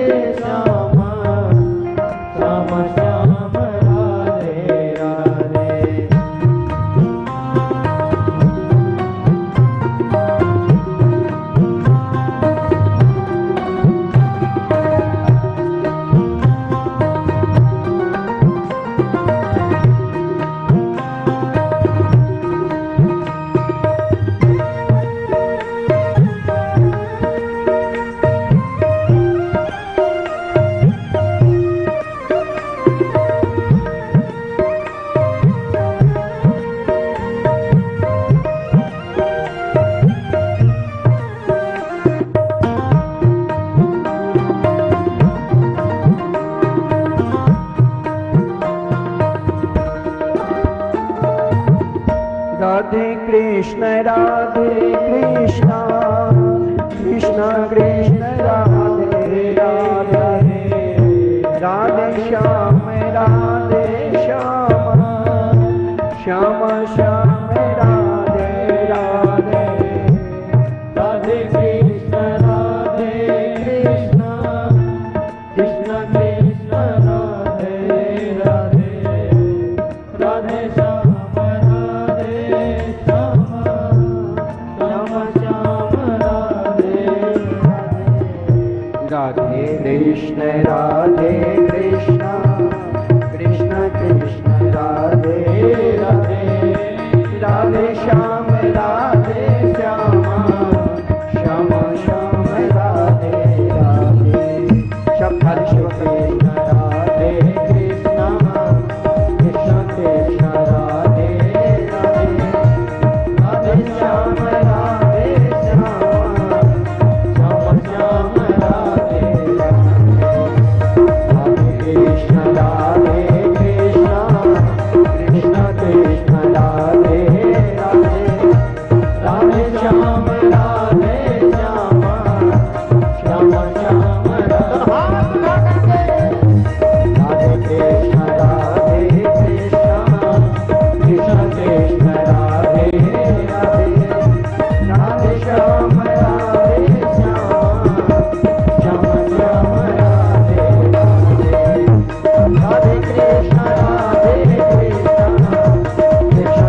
कृष्ण राधे राधे राधे श्याम श्याम श्याम राधे राधे कृष्ण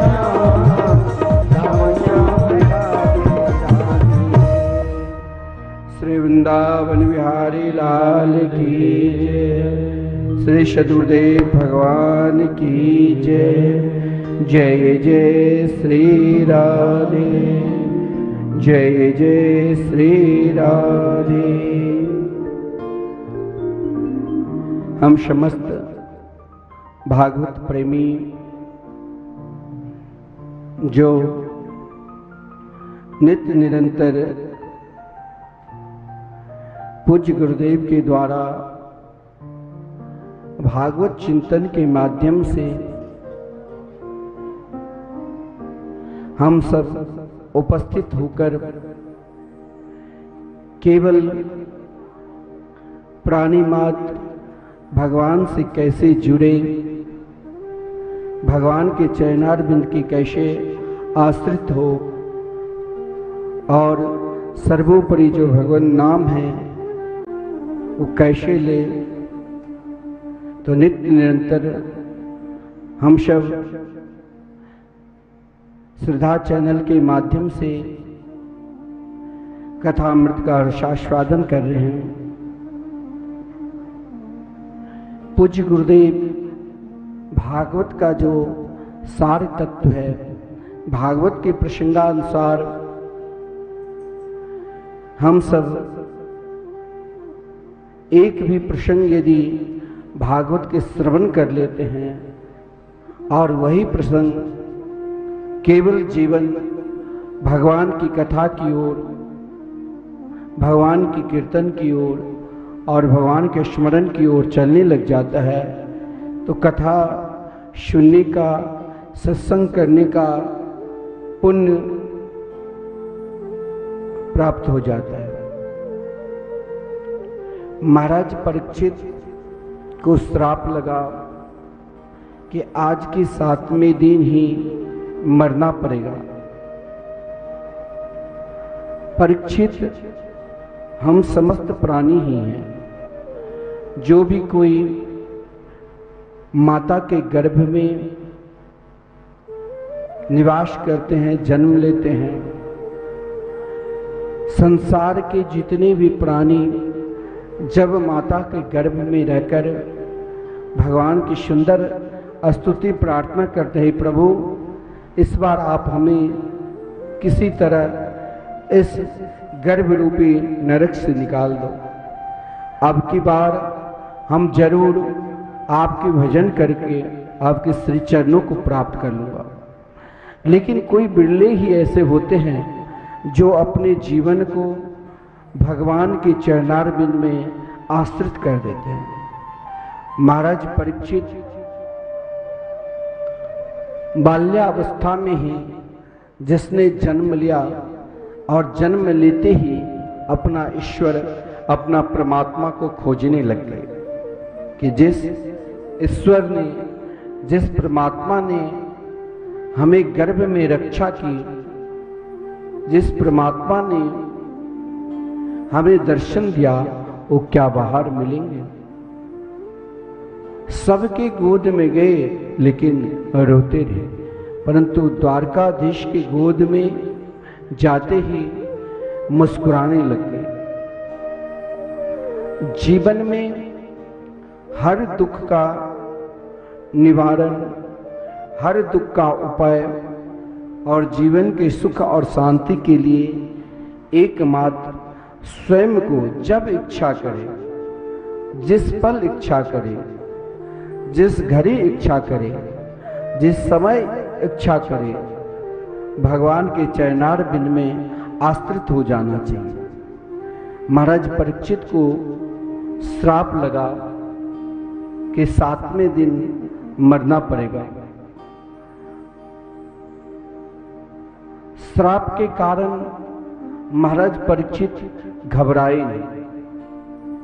हर व्यक्ति के जीवन में एक ऐसा श्राप है जो 7 दिन में कभी न कभी मरना ही पड़ेगा।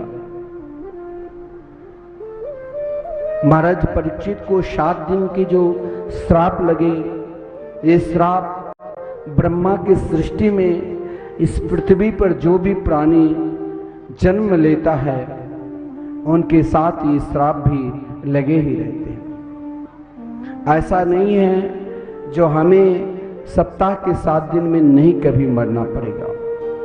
चाहे हम आज मरे, चाहे हम 100 वर्ष के बाद मरे, मरना तो जरूर पड़ेगा। चाहे सोमवार हो, चाहे मंगल, चाहे बुध, चाहे बृहस्पति, चाहे शुक्र, चाहे शनिवार, चाहे रविवार, हर व्यक्ति को मरना पड़ता है। और न मरना पड़े, हम कभी मरे ही नहीं, इसके लिए भी तो कोई दवा औषधि होगी। तक्षक यानी काल हर को काटने के लिए तैयार है। जिस दिन जन्म लिए वो अपना समय की प्रतीक्षा कर रहे हैं कि कब इसे निगल जाओ, कब इसे खा लो। मरना तो सभी को पड़ेगा ही, लेकिन मरो वैसे। कोई संत महापुरुष भगवत भजन करने वाले जब शरीर छोड़ते तो स्वयं भगवान भी दुखी हो जाते, रोते हैं कि सदा इस पृथ्वी लोक पर अमर रहे, मरे ही न करें। महाराज तुलसीदास जी, सूरदास जी, कबीरदास जी, रविदास जी, ये सब कभी मर सकते हैं? कभी नहीं। जिनके लिए भगवान ही किसी न किसी रूप में आकर अपने परम प्रिय भक्त के दर्शन देते हैं। महाराज परीक्षित अगर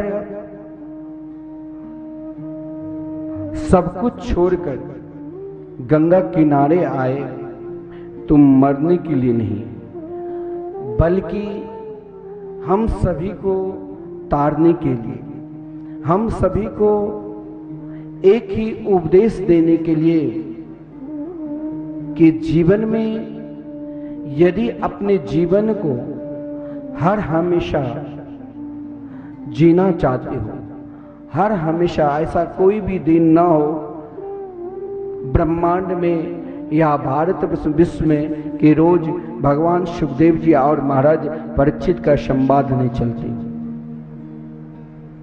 हजारों लाखों जगह कहीं न कहीं कथा होती होगी और कहीं आपस में बैठकर लोग सत्संग करते होंगे, तो महाराज परीक्षित की चर्चा, भगवान सुखदेव जी की चर्चा, क्योंकि यहाँ भक्त और भगवान दोनों की महिमा को भागवत बढ़ाते हैं। जहाँ भक्त की भी महिमा अपार और जहाँ भगवान की महिमा अपार है, वही तो श्रीमद् भागवत महापुराण है।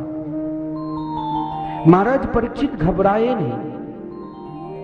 महाराज परीक्षित कहा, जीवन में हर प्रकार के, हर तरह के व्यक्ति होते हैं।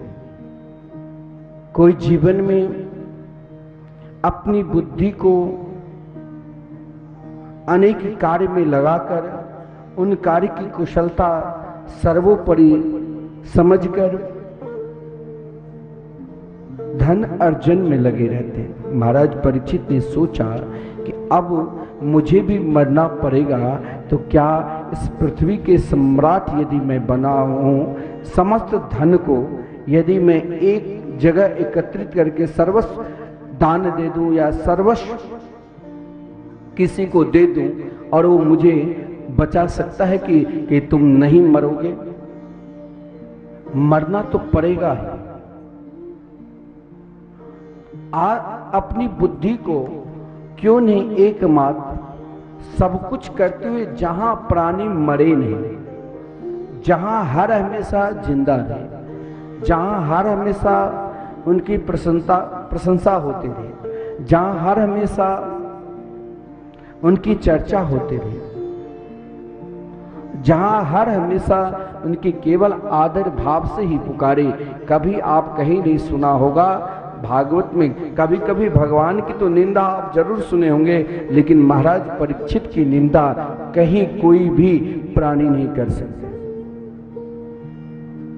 किसी भी शास्त्र में और कहीं भी वर्णन नहीं, क्योंकि महाराज परीक्षित जीवन में एक ही जगह अपना सर्वस्व दिया था, वो भगवान के चरणों में। सोचा मरना तो पड़ेगा ही, लेकिन मरो श्री कृष्ण के नाम लेकर ही क्यों नहीं, उनकी कथा श्रवण करके ही क्यों नहीं, जो सदा उनके साथ जुड़ जाओ। हर व्यक्ति कहीं ना कहीं किसी न किसी से संबंध जोड़ लेते हैं, लेकिन वो संबंध ऐसा है जो कभी न कभी, चाहे आप किसी से पत्नी हो, पति हो, पुत्र हो, पुत्री हो, मित्र हो, वो संबंध बराबर नहीं रहता है, कभी न कभी टूट ही जाता है। अगर नहीं टूटता है तो मरने के बाद महाराज किसी के पति गया, किसी के पत्नी चली, तो वो क्यों नहीं जाता है, किसी के पुत्र गया, वो संबंध है। उन संबंध को हमें परमात्मा के चरणारविंद में समर्पित करना है। तो महाराज परीक्षित अभी तक परीक्षित के जीवन में केवल गंगा किनारे आए थे और गंगा किनारे बैठकर सोचा क्या कर, अन्न जल को त्याग दिए थे। जहां महाराज शोक तीर्थ, जहां महाराज परीक्षित को स्वयं भगवान श्री कृष्ण ही सुखदेव जी के रूप में दर्शन देते हैं। 28वां द्वापर के अंतिम समय में जब भगवान सुखदेव जी की प्रागट्य लीला है, उस समय स्वयं कहीं वर्णन साक्षात राधा रानी ही सुखदेव जी के रूप में आए, कहीं वर्णन है कि स्वयं भगवान शंकर जी सुखदेव जी के रूप में आए।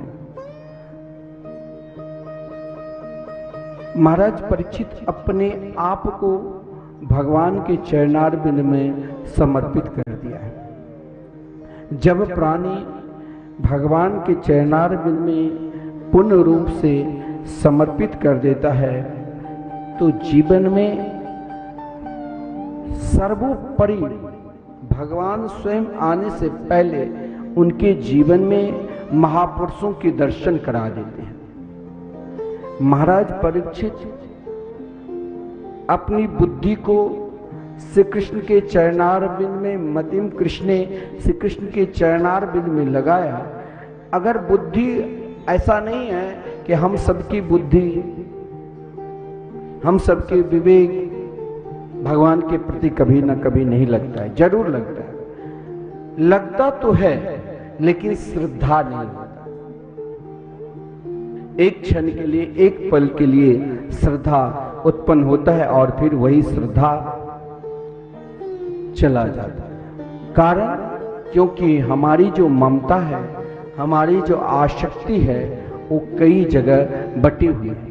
परंतु महाराज परीक्षित अपनी आसक्ति को, अपनी ममता को भी भगवान के चरणार बिंद में समर्पित कर दिया। सहयोग कौन?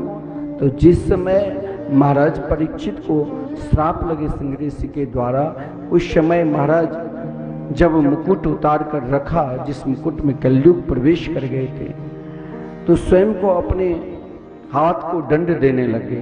तो उनकी पत्नी ने कहा, अरे आप तो श्री कृष्ण के परम प्रिय भक्त हैं, इस हाथ पर आपका अधिकार नहीं, इस हाथ पर समस्त प्रजाजनों की अधिकार है। ये पुत्र आपका नहीं है, आप तो भगवान के हैं। महाराज परीक्षित को उस समय पत्नी भी भगवान के चरणारविंद में लगाने के लिए कहा, आप आगे बढ़ो।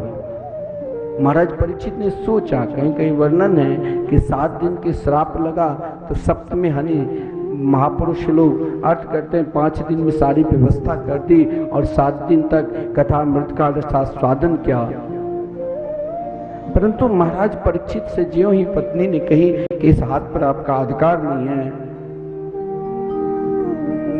तो ममता जो हो, अपनी समस्त ममता को त्याग कर एक मास श्रद्धा की कहा, जीवन में अगर परमात्मा को प्राप्त करना है तो संत महापुरुषों के प्रति श्रद्धा करनी पड़ेगी। वैसे नहीं, महाराज परीक्षित के कुल में, महाराज परीक्षित के वंश में अगर देखा जाए तो सब संत प्रवृत्ति के ही, चाहे महाराज पांडव हो, चाहे 5 पांडव हो, चाहे द्रौपदी हो, चाहे कुंती हो, चाहे उनकी माता उत्तरा हो, सब भगवान में ही लगे हुए थे। महाराज परीक्षित भी श्रद्धा की, और जो ही श्रद्धा की तो स्वयं ऋषि का दर्शन, जिसके कल्पना, जब आप आगे बढ़ोगे, भगवान से प्रेम करने लग जाओगे, बहुत लोग कहते हैं कि अब संत है ही नहीं। संत का दर्शन वैसे हो जाएगा, संत वैसे ही नहीं मिल जाते, स्वयं आपको संत बनना पड़ेगा। आपने देख लिया कहीं किसी टीवी चैनल पर, कहीं किसी समाचार पत्र पर बड़े बड़े दाढ़ी, बड़े बड़े मूछन निकालकर बढ़िया वस्त्र पहन लिया, आपने कहा ये बहुत बड़े संत है। कुछ दिन उनके लाखों करोड़ों शिष्य हो जाते हैं।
आपने देख लिया कहीं किसी टीवी चैनल पर, कहीं किसी समाचार पत्र पर बड़े बड़े दाढ़ी, बड़े बड़े मूछन निकालकर बढ़िया वस्त्र पहन लिया, आपने कहा ये बहुत बड़े संत है।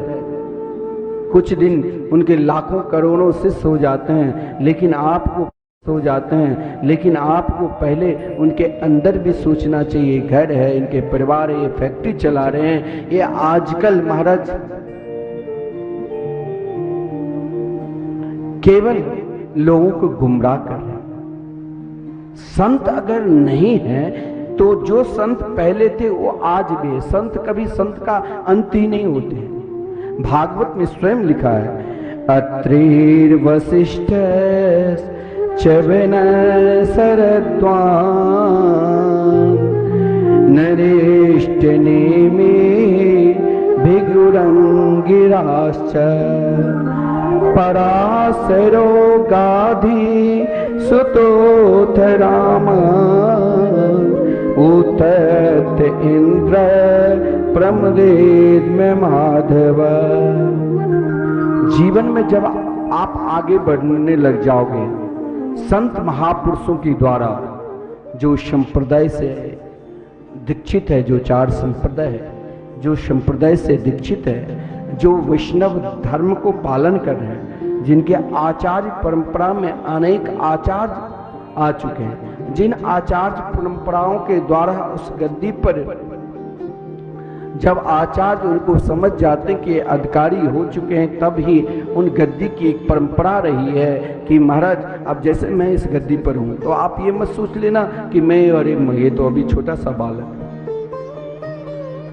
एक गद्दी की परंपरा में जो भी संत बैठ जाते हैं, क्योंकि वो आचार्य परंपरा की है, आचार्य परंपरा के अंतर्गत जो भी संत बैठते हैं वो नहीं भी चाहेंगे भजन करना तो भी उनको भजन करना पड़ेगा, क्योंकि उन संतों के आशीर्वाद रहता है। महाराज परीक्षित शुक तीर्थ में आए, सीधे भगवान सुखदेव जी नहीं बैठे, दर्शन दे दिया। केवल ये नहीं लिखा है तत्रा भगवत भगवान व्यास पुत्रो। उस स्तर तक महाराज परीक्षित स्वयं को जाने के लिए अपनी मति को श्री कृष्ण के चरणारविंद में किया, अपनी ममता को एकमात्र। जीवन में आप अगर कभी वृंदावन अयोध्या दर्शन करने के लिए जाते हो तो ऐसे ऐसे महापुरुषों के दर्शन मिलेगा जिसका आप कल्पना भी नहीं करोगे। अगर आपके हृदय में भजन करने की इच्छा भी नहीं होगी, लेकिन उन महापुरुषों की संगत से, उन महापुरुषों की दर्शन से, उन महापुरुषों के सत्संग से स्वयं को भजन करने की प्रवृत्ति बन जाएगी। तो महाराज परीक्षित ने देखा कि भाई केवल मैंने अपने जीवन में श्रद्धा किया, आप श्रद्धा करो। आप कुंभ दर्शन करने के लिए कहीं तो जरूर गए होंगे, चाहे प्रयागराज, चाहे हरिद्वार, चाहे नासिक, चाहे उज्जैन, कहीं ना कहीं वहां संतों की ढेर रहते हैं। तो आप वहां संतों की जब दर्शन करते हैं तो बड़े बड़े पंडाल में अमुक मठाधीश है, अमुक महामंडलेश्वर है, लेकिन वहां पर आप केवल गंगा जी में स्नान करने के लिए नहीं जाते हो।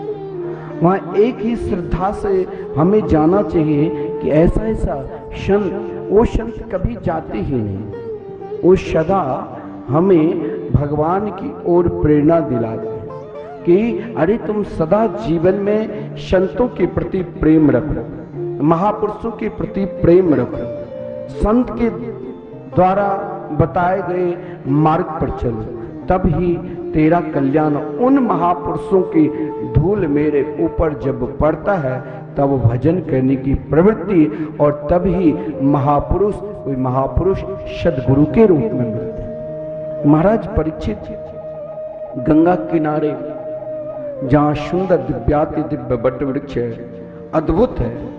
मैंने वहां पर 3 बार भागवत कथा करने के लिए गया, 7 दिन कैसे निकल गए पता भी नहीं चला। बड़ा विलक्षण स्थान है, जाना चाहिए। हरिद्वार से पहले 40 किलोमीटर पहले शुक तीर्थ, और यदि आप सबकी इच्छा है तो एक बार आप सभी को ले चलूंगा, वहीं पर कथा होगी और आप सब 7 दिन तक गंगा जी में स्नान करिए और उस वट वृक्ष को आप 108 बार अगर निरंतर परिक्रमा लगाएंगे तो उन वृक्षों से आज भी निगम कल्प तरोड़ गलितम फलम के एक गुंज आवाज सुनाई देती है। संसार के जितने भी वृक्ष है उन वृक्षों में पतझड़ होता है, लेकिन जहां भगवान सुखदेव जी ने महाराज परीक्षित को कथा अमृत का रसास्वादन किया वहां नित्य हरे ही हरे पत्ते रहते हैं।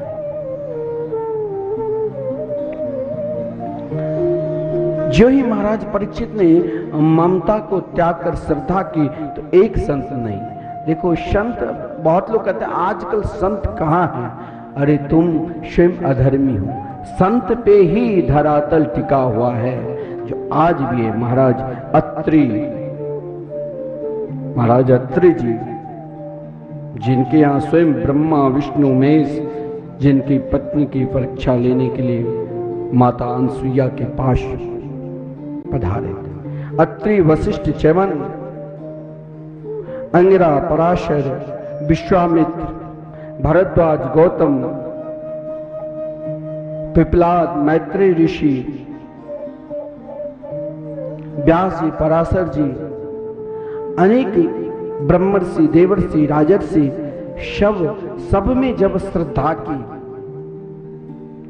जिन संतों के द्वारा हमें भगवान के भजन पूजन कीर्तन में मन लगने लग जाए, उन संतों पे श्रद्धा करना चाहिए। महाराज जब उन संतों को प्रश्न किया कि मरणासन व्यक्ति का क्या कर्तव्य है, तब संत ने स्वयं भगवान से प्रार्थना की, हे मेरे गोविंद, वो संत आज भी है, हम दर्शन नहीं कर रहे हैं लेकिन हमें वो देख रहे हैं, और वही संत की कृपा से ही हम कथामृत का रसास्वादन करते हैं। उनके ही कृपा से हम श्रीधाम वृंदावन मिथिला कुंज आश्रम में कीर्तन करवा रहे हैं 30 सालों से लगातार। वहां आप सबकी प्रवृत्ति बनी है, चाहे आप एक दिन के कीर्तन कराए, चाहे आप एक माह की, चाहे आप आजीवन सदस्य बने। लेकिन वो कौन? उन महापुरुषों की ही प्रेरणा से। जब उन महापुरुषों ने भगवान से प्रार्थना की तो भगवान ने कहा, भाई मैं इस समय क्या रूप धारण करूं? तो साक्षात भागवत भगवान के रूप धारण कर बोले, भगवान से समस्त संत आपने भागवत भगवान के रूप धारण कर लिया, लेकिन ये तो अथाह समुद्र है, इनकी व्याख्या वाला कौन हमें श्रवण कराएंगे? तो कहा, भगवान ने कहा, मैं स्वयं संतों को जिसमें प्रिय लगता है वो कार्य भगवान करते हैं। भगवान स्वयं सुखदेव जी के रूप में अवतार लिया। और महाराज परीक्षित जब प्रश्न की, देखिए यही से आनंद है, यही से प्रेम है। महाराज परीक्षित जिस समय प्रश्न किए कि भगवान मरणासन व्यक्ति का क्या कर्तव्य है, पूज्य गुरुदेव ने आप सभी को संपूर्ण भागवत के सारे तत्व भागवत चिंतन के माध्यम से श्रवण कराते चले आ रहे। तो भगवान सुखदेव जी ने, देखिए जिसके हृदय में जो भाव रहेगा, जो प्रवृत्ति रहेगा, कोई व्यक्ति मूली खाकर यदि आया है तो जो ढेकार करेगा मूली का ही दुर्गंध आएगा ना। मूली का, कोई प्याज खाकर आता है तो उसके शरीर से जो श्वास निकलता है प्याज की ही बदबू ना। और जो हमेशा भगवान के चरणारविंद में ही आश्रित है, चाहे वो नहीं भी भजन करेंगे तब भी सीताराम राधेश्याम निकल ही जाएंगे।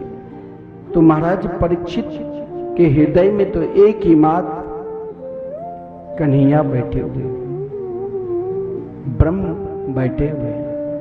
ब्रह्मवाचक शब्द से ही जिसका जिस प्रकार प्रवृत्ति रहेगा, जिस प्रकार स्वभाव रहेगा। महाराज परीक्षित ने के प्रश्न सुनकर कि मरणासन व्यक्ति को क्या कर्तव्य, जिस किसके को यह मालूम पड़ जाए कि मेरी मौत 7वें दिन होगी, उसे किस देवता का ध्यान करना चाहिए, किस देवता की पूजन करना चाहिए, किस देवता की नाम लेना चाहिए।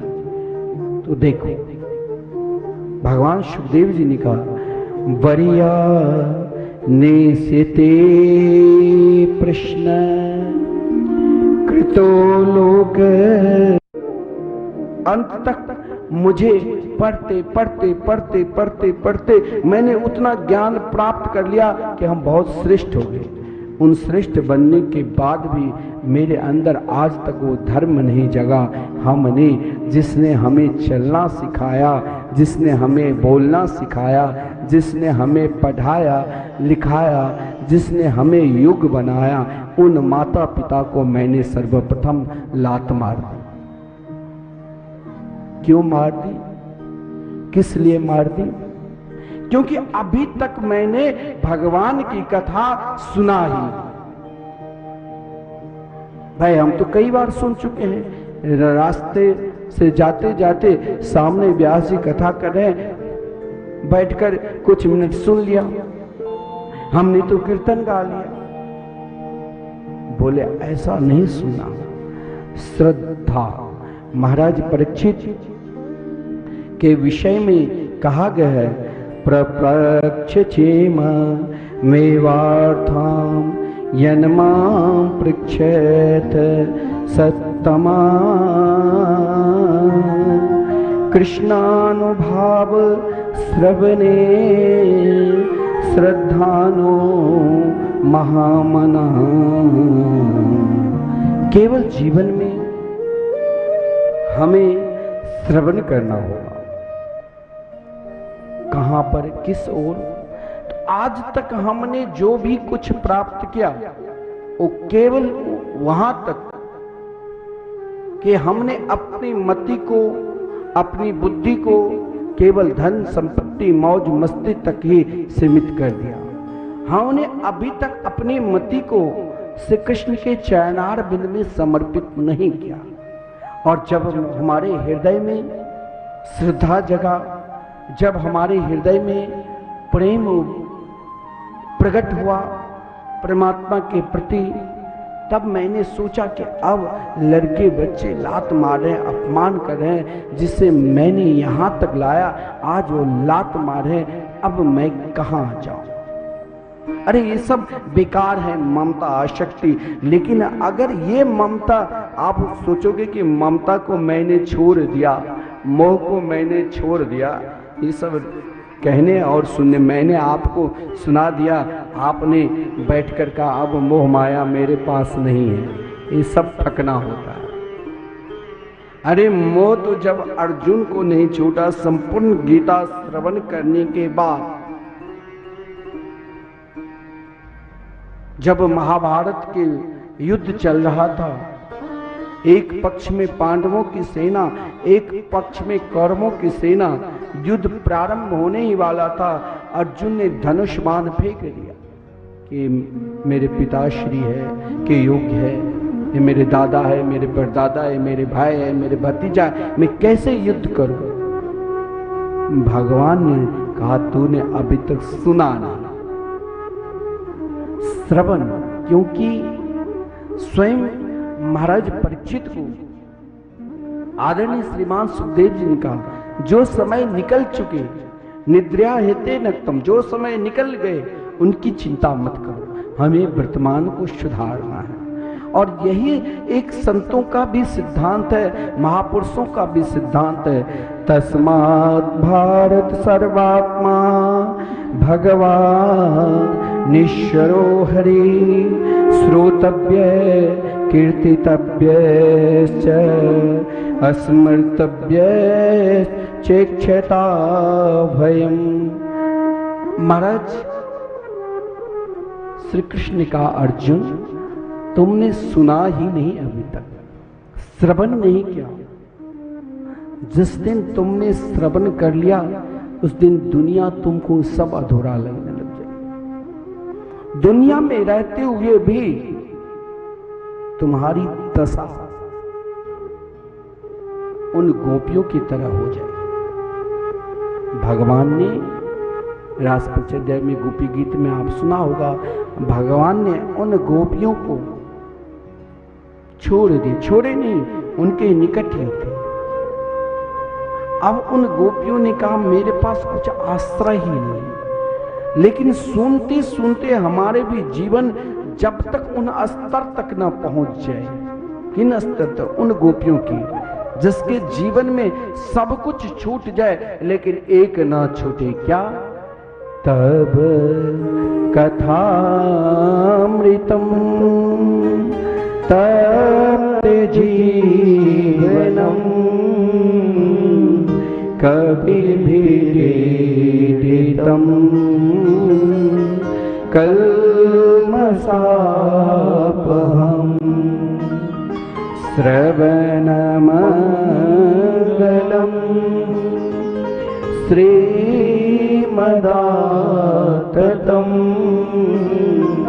भुवि गृह्णन्ति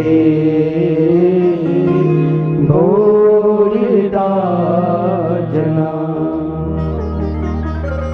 हर चीज छूट जाए तो चिंता मत करना, लेकिन कन्हैया की कथा नहीं छूटे। भगवान की कथा अगर मोह भी कराएंगे तो श्री कृष्ण के चैनार में। और आप यदि हम लोग कह दिया मेरे अंदर मोह माया नहीं है, तो स्वयं हम अपने आप को ठग रहे हैं और आप अपने आप को ठग रहे हैं। क्योंकि अर्जुन जैसे महात्मा जिसने जीवन में श्री कृष्ण को ही सर्वस्व माना, जिसने श्री कृष्ण के साथ रहा, जिसने श्री कृष्ण के साथ चला, जिसने श्री कृष्ण के साथ बोला, जिसने महाराज हर पल हर क्षण एक पल भी श्री कृष्ण से अलग नहीं रहा, और साक्षात श्री कृष्ण समीप है, और फिर भी मोह उत्पन्न हो गई। भगवान ने कहा कि जीवन में मोह को नष्ट करने वाले यदि कोई है तो पहले सद्गुरु है। बिना सद्गुरु से, बिना उनकी कृपा से मोह कभी नष्ट ही नहीं होगा।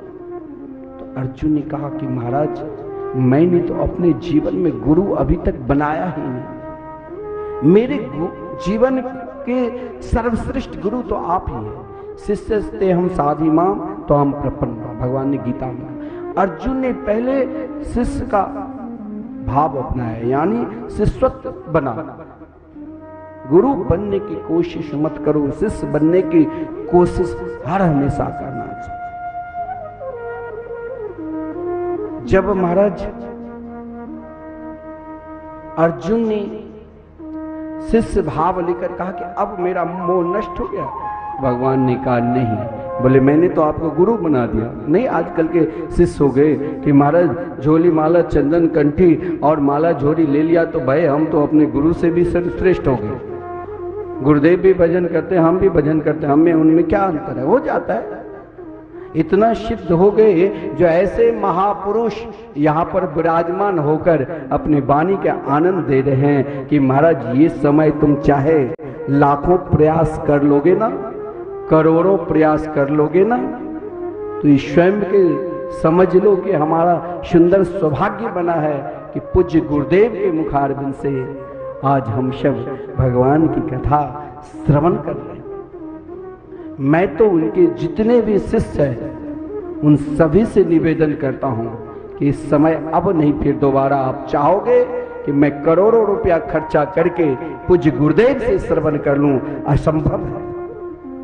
बहुत सुंदर समय है इस तीर्थ में, प्रतीक वृंदावन। मैंने जब प्रथम बार कथा कही तो सभी से कहा कि ये कोई गांव नहीं है कि विदेश्वर स्थान से एनएच से उतरकर सीधे चला आप विदेश्वर स्थान के द्वारा बाबा शंकर जी जो वैष्णवों के आचार्य है, वैष्णवानाम यथा शंभु, उनके दर्शन करते हुए और जगद्गुरु निम्बार्काचार्य द्वार प्रतीक वृंदावन में प्रवेश किया तो गांव में देखा बहुत संकीर्ण रास्ता है, कहाँ जाएं। लेकिन जब इस स्थान पर आप आओगे तो स्वयं को अपने हृदय में वृंदावन के अनुभव करोगे, और बहुतों लोगों को मिलता है।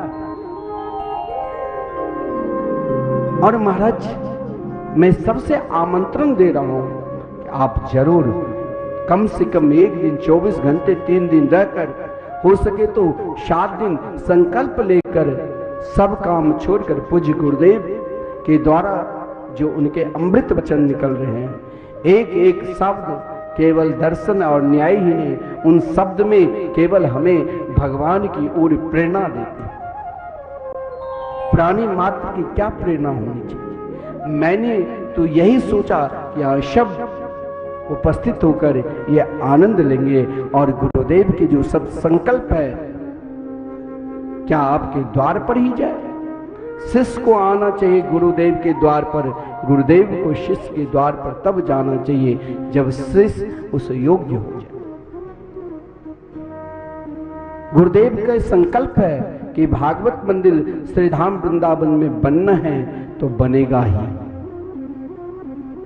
इनमें हम सभी को सहयोग करना है। ऐसा नहीं हम एक ईंट का भी दान करेंगे तो भी हमारे लिए वो बहुत श्रेष्ठ है।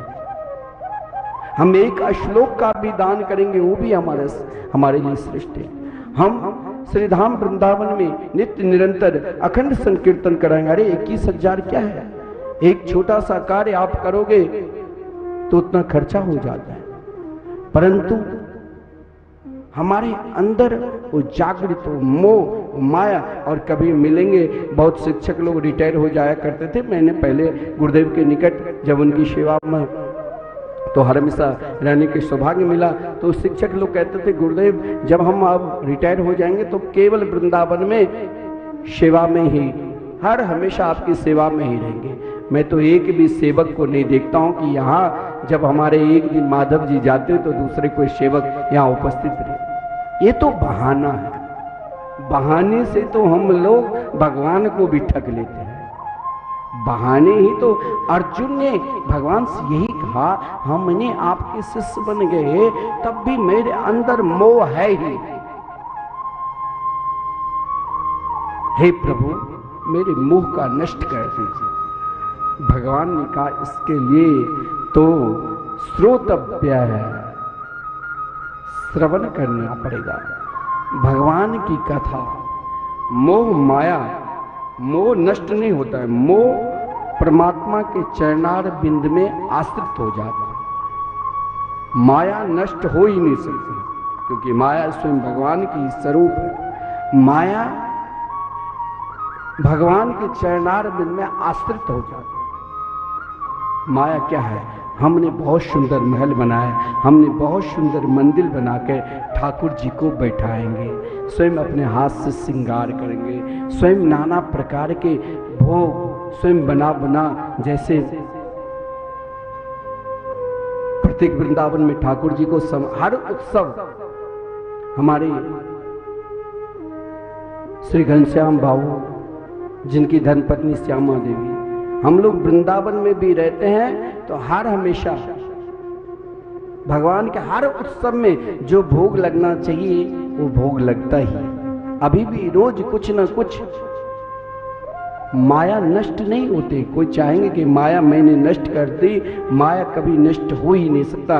उन माया को भगवान के चरणारविंद में हमें समर्पित करना है। आज हम भगवान को सुंदर भोग लगाएंगे, आज हम भगवान को सुंदर श्रृंगार करेंगे, आज हम भगवान को स्वयं अपने ही हाथ से अभी झूला पर झूलेंगे तो उन्हें झूला झुलाएंगे।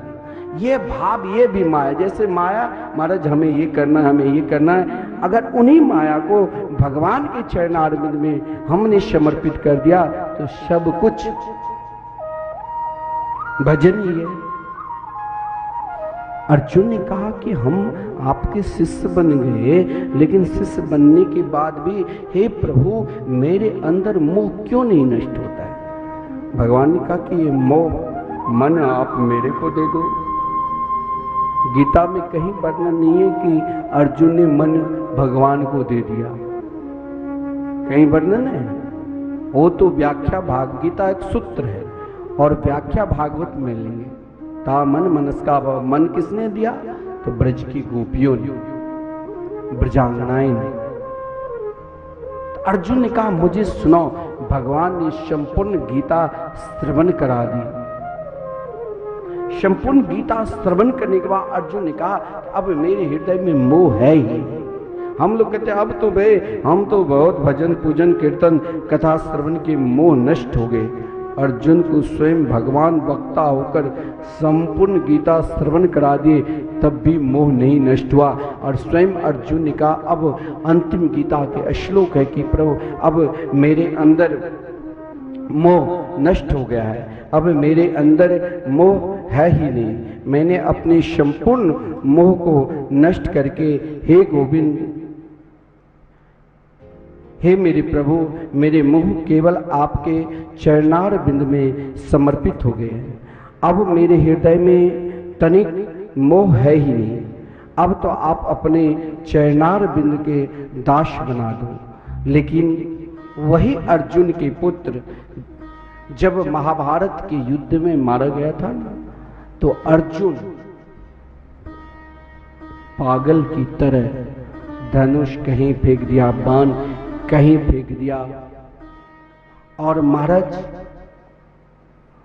अस्त्र शस्त्र फेंक कर पागल की तरह घूमने लग गया जंगल जंगल। भगवान ने बहुत समझाया, अर्जुन तुमने संपूर्ण गीता सुनने के बाद मुझसे कहा अब मेरे अंदर मोह नहीं है, तब मैंने अपने विराट स्वरूप का दर्शन कराया, लेकिन अब ये क्या हो गया। अंत में भगवान को स्वर्ग लोक जाकर अभिमन्यु से ही फटकार लगाया। अभिमन्यु ने स्वर्ग लोक में कहा वाह, एक जन्म आपने सौभाग्य मिला मेरे पिता बनने की, तो आप इस प्रकार पागल की तरह घूम रहे हैं। मैं ना जाने कई जन्म आपके पिता बन चुके। भगवान ने कहा सुना, अर्जुन के तब मोह नष्ट हुए। कब? तो स्वयं भगवान बार बार स्वयं श्रवण किया अर्जुन। किसकी कथा? तो भगवान की कथा। और जीवन में भगवान की कथा ही सर्वश्रेष्ठ है। हम सब तो एक प्रकार की कठपुतली है उन मुरली वाले के, जिन मुरली वाले ने हमें जैसे चाहे वैसे नचा दिया, हम तो उनके हैं। भगवान की कथा श्रवण करते करते करते अपने जीवन को उनमें लगा दो, तब तक लगा दो जब तक हमें कन्हैया दर्शन ना दे दे, तब तक लगा दो जब तक महाराज हमारे हृदय में वो आनंद प्रकट ना हो जाए, तब तक लगा दो जब तक भक्त और भगवान दोनों एक ना हो जाए, तब तक श्रवण करते रहो और यही प्रार्थना करो।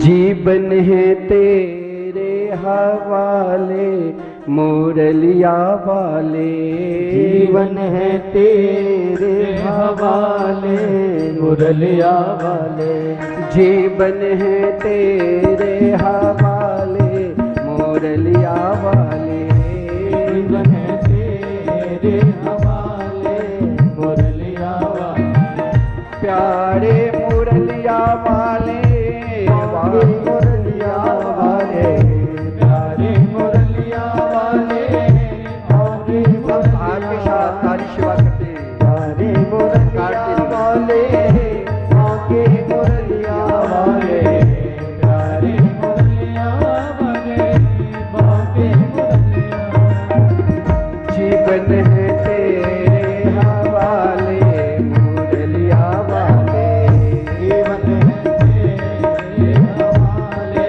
मुरलिया वाले।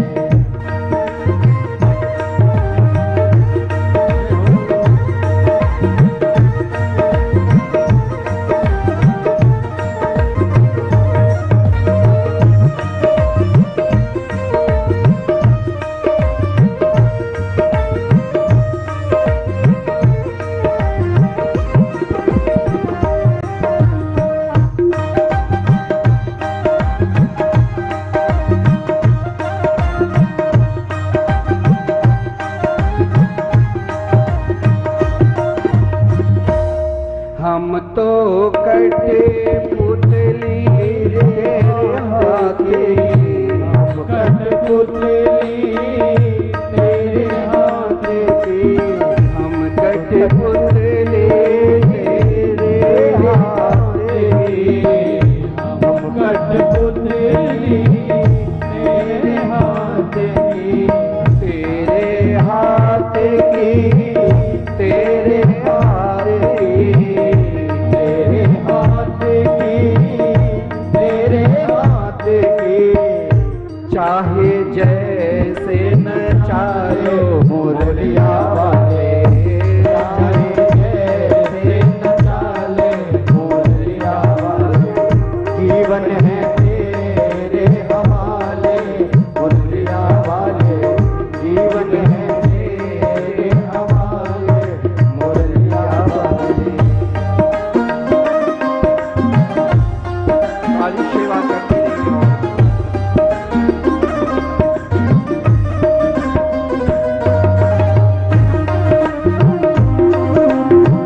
तेरे अधर की, हम तो मुरली तेरे अधर की, हम तो मुरली तेरे अधर की, तेरे अधर की, तेरे अधर की, तेरे अधर की, तेरे अधर की, तेरे अधर की, तेरे अधर की, तेरे अधर की, तेरे अधर की। चाहे तो जैसे बजा ले मुरलिया वाले, तो जैसे बजा ले मुरलिया वाले, जीवन तेरे हवाले मुरलिया वाले, जीवन है तेरे हवाले मुरलिया वाले।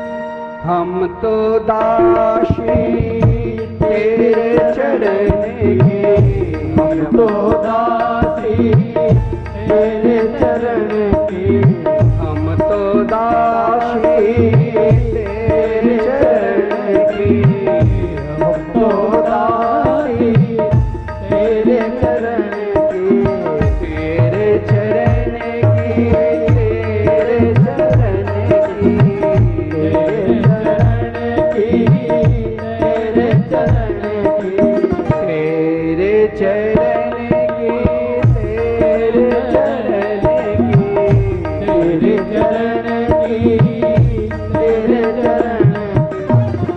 अब तो दास बना लो मुरलिया वाले, अब तो दास बना ले मुरलिया वाले, दास बना ले मुरलिया वाले, जीवन है तेरे हवाले मुरलिया वाले, जीवन है तेरे हवाले बाकी मुरलिया वाले, प्यारे मुरलिया वाले, बाकी मुरलिया वाले, प्यारे मुरलिया वाले, बाकी मुरलिया वाले, प्यारे मुरलिया वाले, बाकी मुरलिया वाले। दोनों हाथ उठा करके जीवन है तेरे हवाले मुरलिया वाले, जीवन है तेरे हवाले मुरलिया वाले, जीवन है तेरे हवाले मुरलिया वाले, जीवन है तेरे हवाले मुरलिया वाले, जीवन है तेरे हवाले मुरलिया वाले, जीवन है तेरे हवाले मुरलिया वाले। जय जय श्री राधे। केवल स्वयं को, चाहे हम ज्ञानी हैं चाहे अज्ञानी हैं, कथा श्रवण करो, कीर्तन करो, स्मरण करो। कीर्तन मात्र से ही अगर महाराज धन से, स्वागत से मिलते तो भगवान कौरवों के यहां दुर्योधन के अन्न खाते। दुर्योधन के यहां अन्न छोड़कर कहां खाए थे? विदुर जी के। क्यों? जब तक विदुर जी के पास सब कुछ था, प्रभाव भी था, प्रधानमंत्री के पद भी थे, परंतु विदुर जी कभी जीवन में चाहे कुछ हो जाए अपना धर्म नहीं छोड़ना। चाहे मर जाऊं, चाहे लोग हमें निंदा करने लग जाए, गाली देने लग जाए, अपशब्द बोलने लग जाए, लेकिन जिस धर्म में हम तटस्थ हैं, उन धर्म को हिलाने के लिए, उन धर्म से भगाने के लिए, उन धर्म को छोड़ने के लिए हमें अनेक प्रकार के लोभ देगा, लालच देगा। अगर हम सनातन धर्मावलंबी है तो कोई भी धर्म आकर हमें कहे कि भाई तुम श्री रामकृष्ण की चरणार बिंद छोड़कर मेरे इष्ट के शरण में आ जाओ, भूल के भी नहीं जाना, फिर भटक जाओगे, फिर कहीं के नहीं रहोगे। एक धर्म को पकड़ लो, वही धर्म आपको भगवान से मिला देंगे। लेकिन वो धर्म है कृष्ण की कथा, कृष्ण की कीर्तन। उन धर्म में कोई जरूरी नहीं है कि मेरे पास धन दौलत रहेगा तभी हम भगवान को मोहित कर लेंगे। अगर धन दौलत से भगवान मिल जाते तो बड़े धनवान तो गरीब को कभी कुटिया में भगवान पधारते ही नहीं। तब सबरी की कुटिया में भगवान क्या जाते? क्या विदुरानी की कुटिया में जाते? भगवान केवल प्रेम हृदय में तब आता है जब हम उनके हो जाते, उनके तब होंगे जब हम उनके लिए ही जिएंगे, उनके लिए ही बोलेंगे, उनके लिए ही रोएंगे, उनके लिए ही हंसेंगे। विदुर जी कोई साधारण मनुष्य नहीं थे। विदुर जी स्वयं धर्म के ज्ञाता धर्मराज थे। सोचा एक भूल ने हमें संतोष से दूर कर दिया, लेकिन अब दूसरा भूल कभी नहीं करेंगे। ना इन कौरवों के धन से प्रेम करेंगे, ना इनके चापलूसी से प्रेम करेंगे, क्योंकि शास्त्र में कहा गया है सुलभा पुरुषालो के सततम प्रियवादिना अप्रियस्य प्रथियस्य वक्ता छोत्रा सो दुर्लभम। हम बहुत अच्छे सामने वाले भाई, अगर हम गड्ढे में भी गिर रहे हैं ना तो सामने वाले ताली बजाएंगे, भैया आप बहुत बढ़िया काम करें। जैसे आजकल की नेता है ना, करेगा कुछ काम नहीं और 10 उनके चापलूसी वाले हमारे नेताजी ये कर रहे हैं, ये कर रहे हैं, ये कर रहे हैं, ताली बजाते रहते हैं।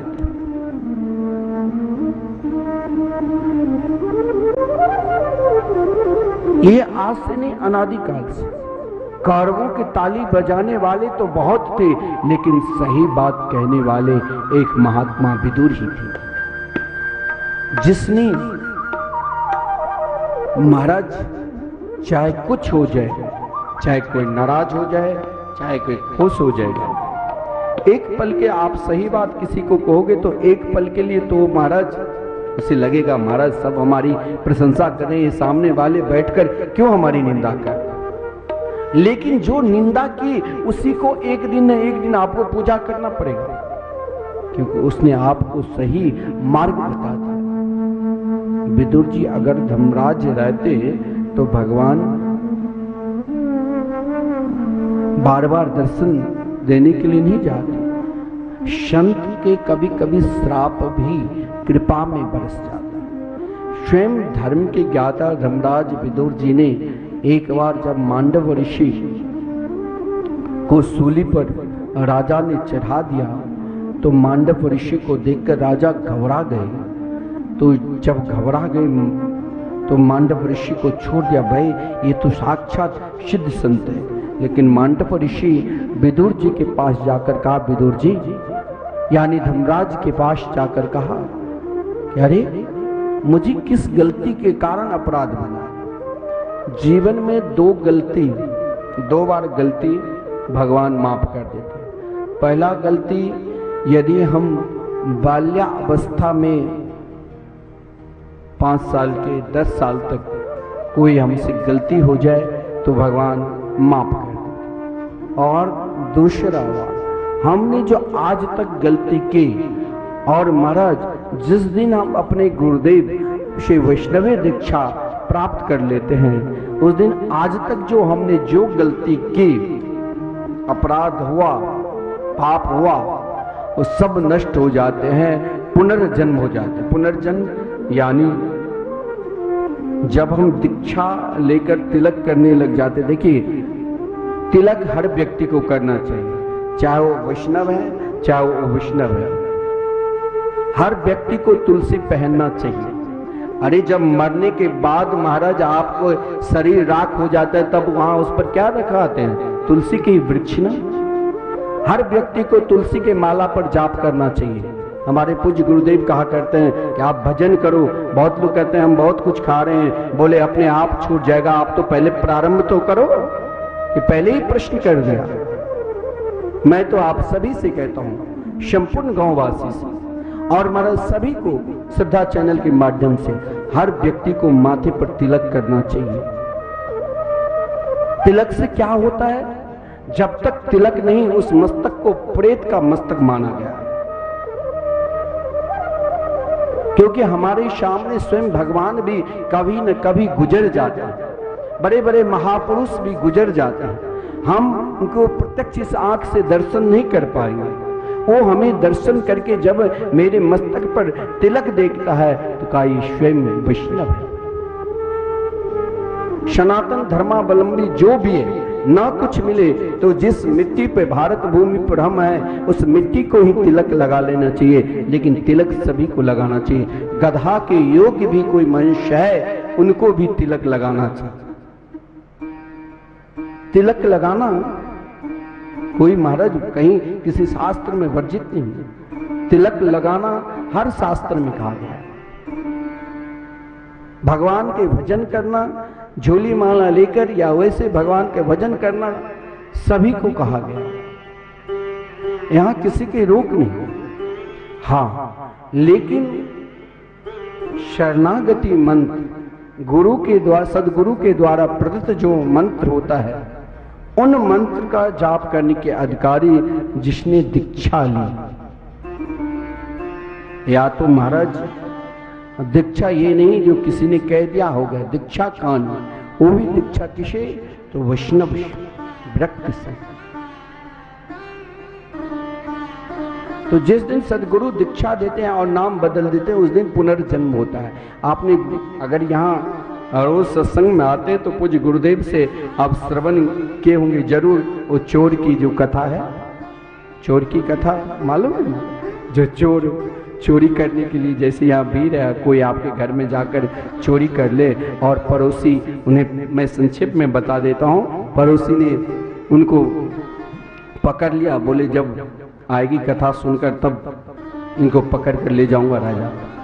और महाराज जब वो चोर चोरी किया था ना, गुरुदेव एक दिन आप सभी को इसी पर श्रवण कराए थे कि शरणा वैष्णव दीक्षा लेने के बाद पूर्व जन्म के जो भी संस्कार है, पूर्व जन्म के जो भी पाप है, सब नष्ट हो जाता है। तो चोर को जब कथा समाप्त हुई तो व्यास जी, जैसे आरती के बाद व्यास जी जाने लग जाते, पैर पकड़कर रुदन करने लग गया, मेरे को दीक्षा दीजिए। बोले भाई घर में जाने दो, तब नहीं कहा, यही चंदन कंठी माला वहाँ शिष्य का लाओ, ये मानने वाले पहना दिया।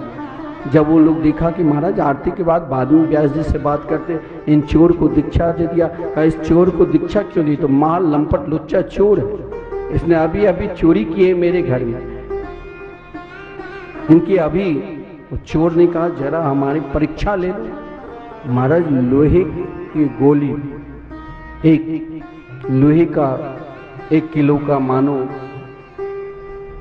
लोहा गोल गेंद की तरह, उसे आग में लाल करके उन चोर के हाथ पर दिया गया, लेकिन उसके हाथ नहीं जले। उसने कहा मैंने इस जन्म में चोरी की ही नहीं, मैंने तो पूर्व जन्म में जो किया, इस जन्म में मैंने कोई चोरी की ही नहीं, क्योंकि पुनर्जन्म हो गया था। वो चोर को कुछ नहीं बिगड़ा और बोलने वाले सब के सब डर गए, महाराज ये तो अभी अभी मैंने देखा।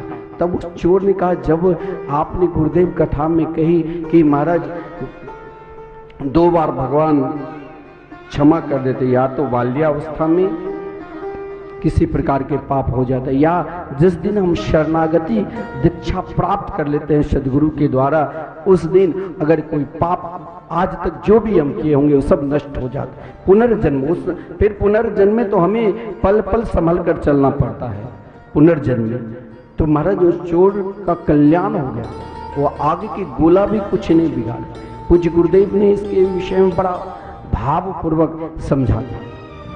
तो कहने का तात्पर्य विदुर जी का मैंने पूरे जन्म में धर्मराज के रूप में था, लेकिन एक गलती के कारण उसने कह दिया भाई आपने एक छोटी सी कीड़ा को दंड दिया, इसी कारण आपको दंड। बोले बस बाल्यावस्था के उनको का पता, और वही विदुर जी बना। बोले जाओ तो दासी के पुत्र रहने योग्य है। लेकिन महाराज आप किसी भी अवस्था में रहोगे, धर्म के आचरण करते हो तो सदा आपके साथ रहेंगे। कौरवों के पक्ष में एक विदुर जी ऐसे महात्मा थे जो सही बात बताते थे। जब विदुर जी ने धृतराष्ट्र से कहा कि देख जीवन में अगर बचना है तो भगवान के भजन करो, कीर्तन करो। धृतराष्ट्र के जीवन में कोई असर नहीं, सोचा चलो पुत्र के माध्यम से इनको समझाओ। बोले जिसे आज तक तुम अपना पुत्र मान रखे हो महापापी है। एक को त्यागने से ही अगर घर परिवार के लोग प्रसन्नता में रहे, एक यदि आपके समस्त परिवार को दुख पहुंचाते हैं तो उसे त्याग देना कोई अधर्म नहीं है। इधर से लड़ाई उधर, इधर से लड़ाई उधर, हर हमेशा घर में यदि वो व्यक्ति अशांति कराए तो उन अशांति व्यक्ति को त्यागना कोई अधर्म नहीं है। एक गांव को त्यागने से यदि संपूर्ण शहर, संपूर्ण प्रांत और देश सुरक्षित रहे तो वहां भी त्यागना कोई अधर्म नहीं। इस अधर्मी को त्याग दी। सुनते ही महाराज दुर्योधन ने कहा विदुर जी, जो स्वयं प्रधानमंत्री के पद पर थे, विदुर जी कहा तुम जैसे दासी पुत्र को लगता है जीवा अभी अभी इसी वक्त जीवा काट कर फेंक दो। देखिए यही महात्मा का लक्ष्य। विदुर जी मुस्कुराने लगे, बोले इसे कोई निकालने वाले हो? बोले आप शांति पूर्वक रहो युवराज, मैं स्वयं चला जाता हूं। बोले कुछ सामान लेकर ना ले जाए इनकी, क्योंकि पद पर था। बोले मुझे कुछ नहीं, जो मेरे पास है तो ले ही नहीं सकते हो, मैं कीर्तन करते हुए जाऊंगा। विदुर जी तानपुरा लिया और कीर्तन करते हुए अपनी पत्नी को साथ में लेकर चल दिए।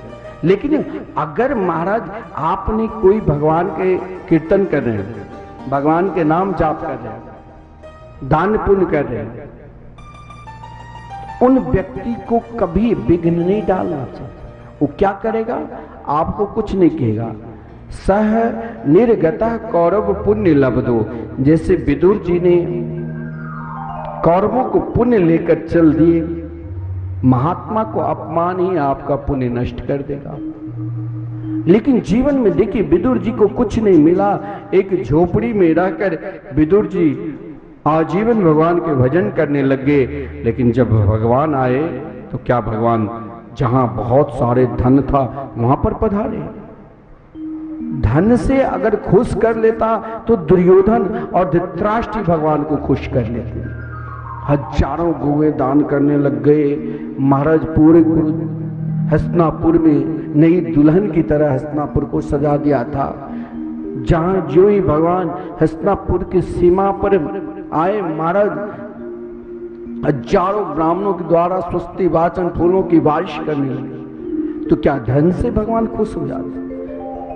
परंतु जब धृतराष्ट्र को भगवान ने समझाया कि देखो विदुर जी भी आपको समझाया, मैं भी समझा रहा हूं, पांडवों आपके ही भाई लगेगा, आप नहीं कुछ तो उनको रहने के लिए तो जगह दो, 5 गांव दो। लेकिन पिता चुप, पुत्र बड़बड़ाने लग गया।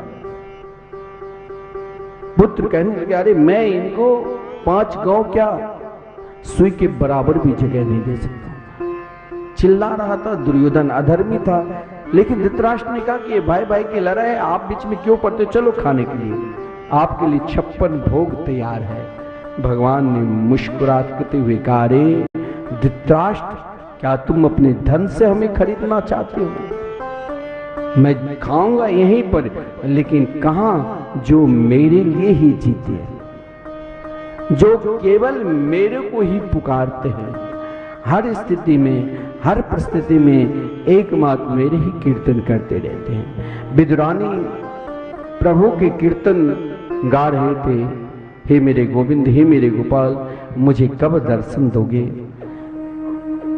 हर स्थिति में स्नान करने, भागवत में वर्णन, स्नान करने के लिए गई थी, वस्त्र पहन रही थी, आधी अस्त व्यस्त अवस्था में स्वयं भगवान जब दरवाजा खटखटाए तो घर में कुछ था भी नहीं, बैठने की कौन सी जगह दे महाराज और क्या खिलावे। लेकिन श्री कृष्ण को देखकर प्रेम में बावरी हो गई और जोर जोर से कीर्तन करने लग गई। और भगवान दरवाजा खटखटा रहे हैं, दरवाजा जो ही खटखटाया तो कौन मिले, साक्षात श्री कृष्ण।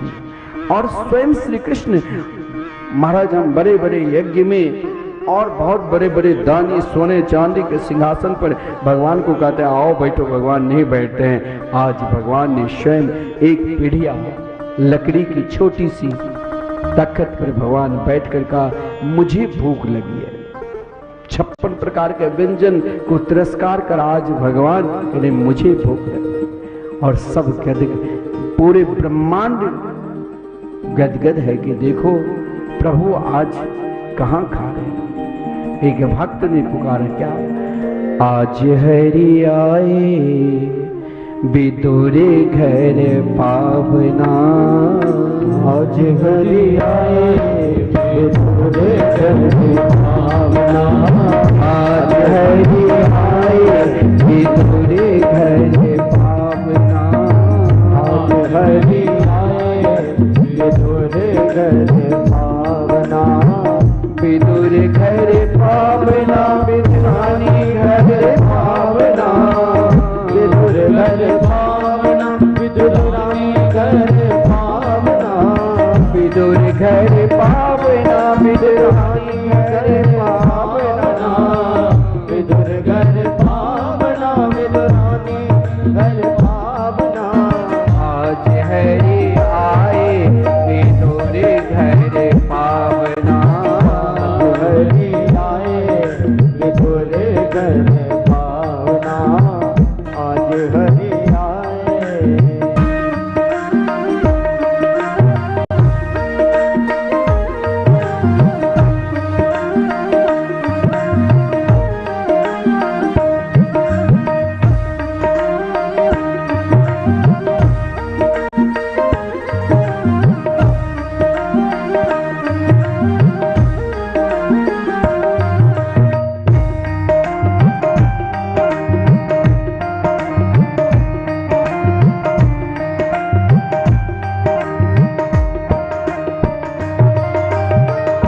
विदुर नहीं घर हे विदुरानी, विदुर नहीं घर हे विदुरानी, विदुर नहीं घर हे विदुरानी, विदुर नहीं घर हे विदुरानी, आवत रे के सारंग पानी, आवत देखे सारंग पानी, भोले अंग समाये न जीतया, भूमि न अंग समाये न सेविका, भोजन कहा जे पावना, आज हरि आए विदुर घर पावना, आज हरि आए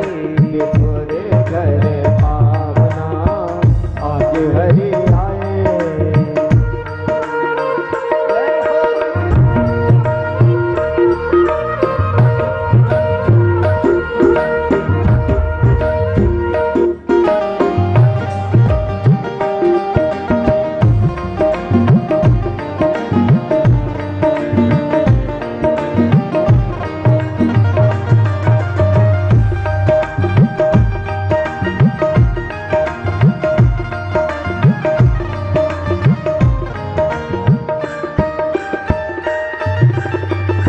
केले बहुत प्रेम से लाए, केले बहुत प्रेम से लाए, गिरे गिरे सब देते गिरे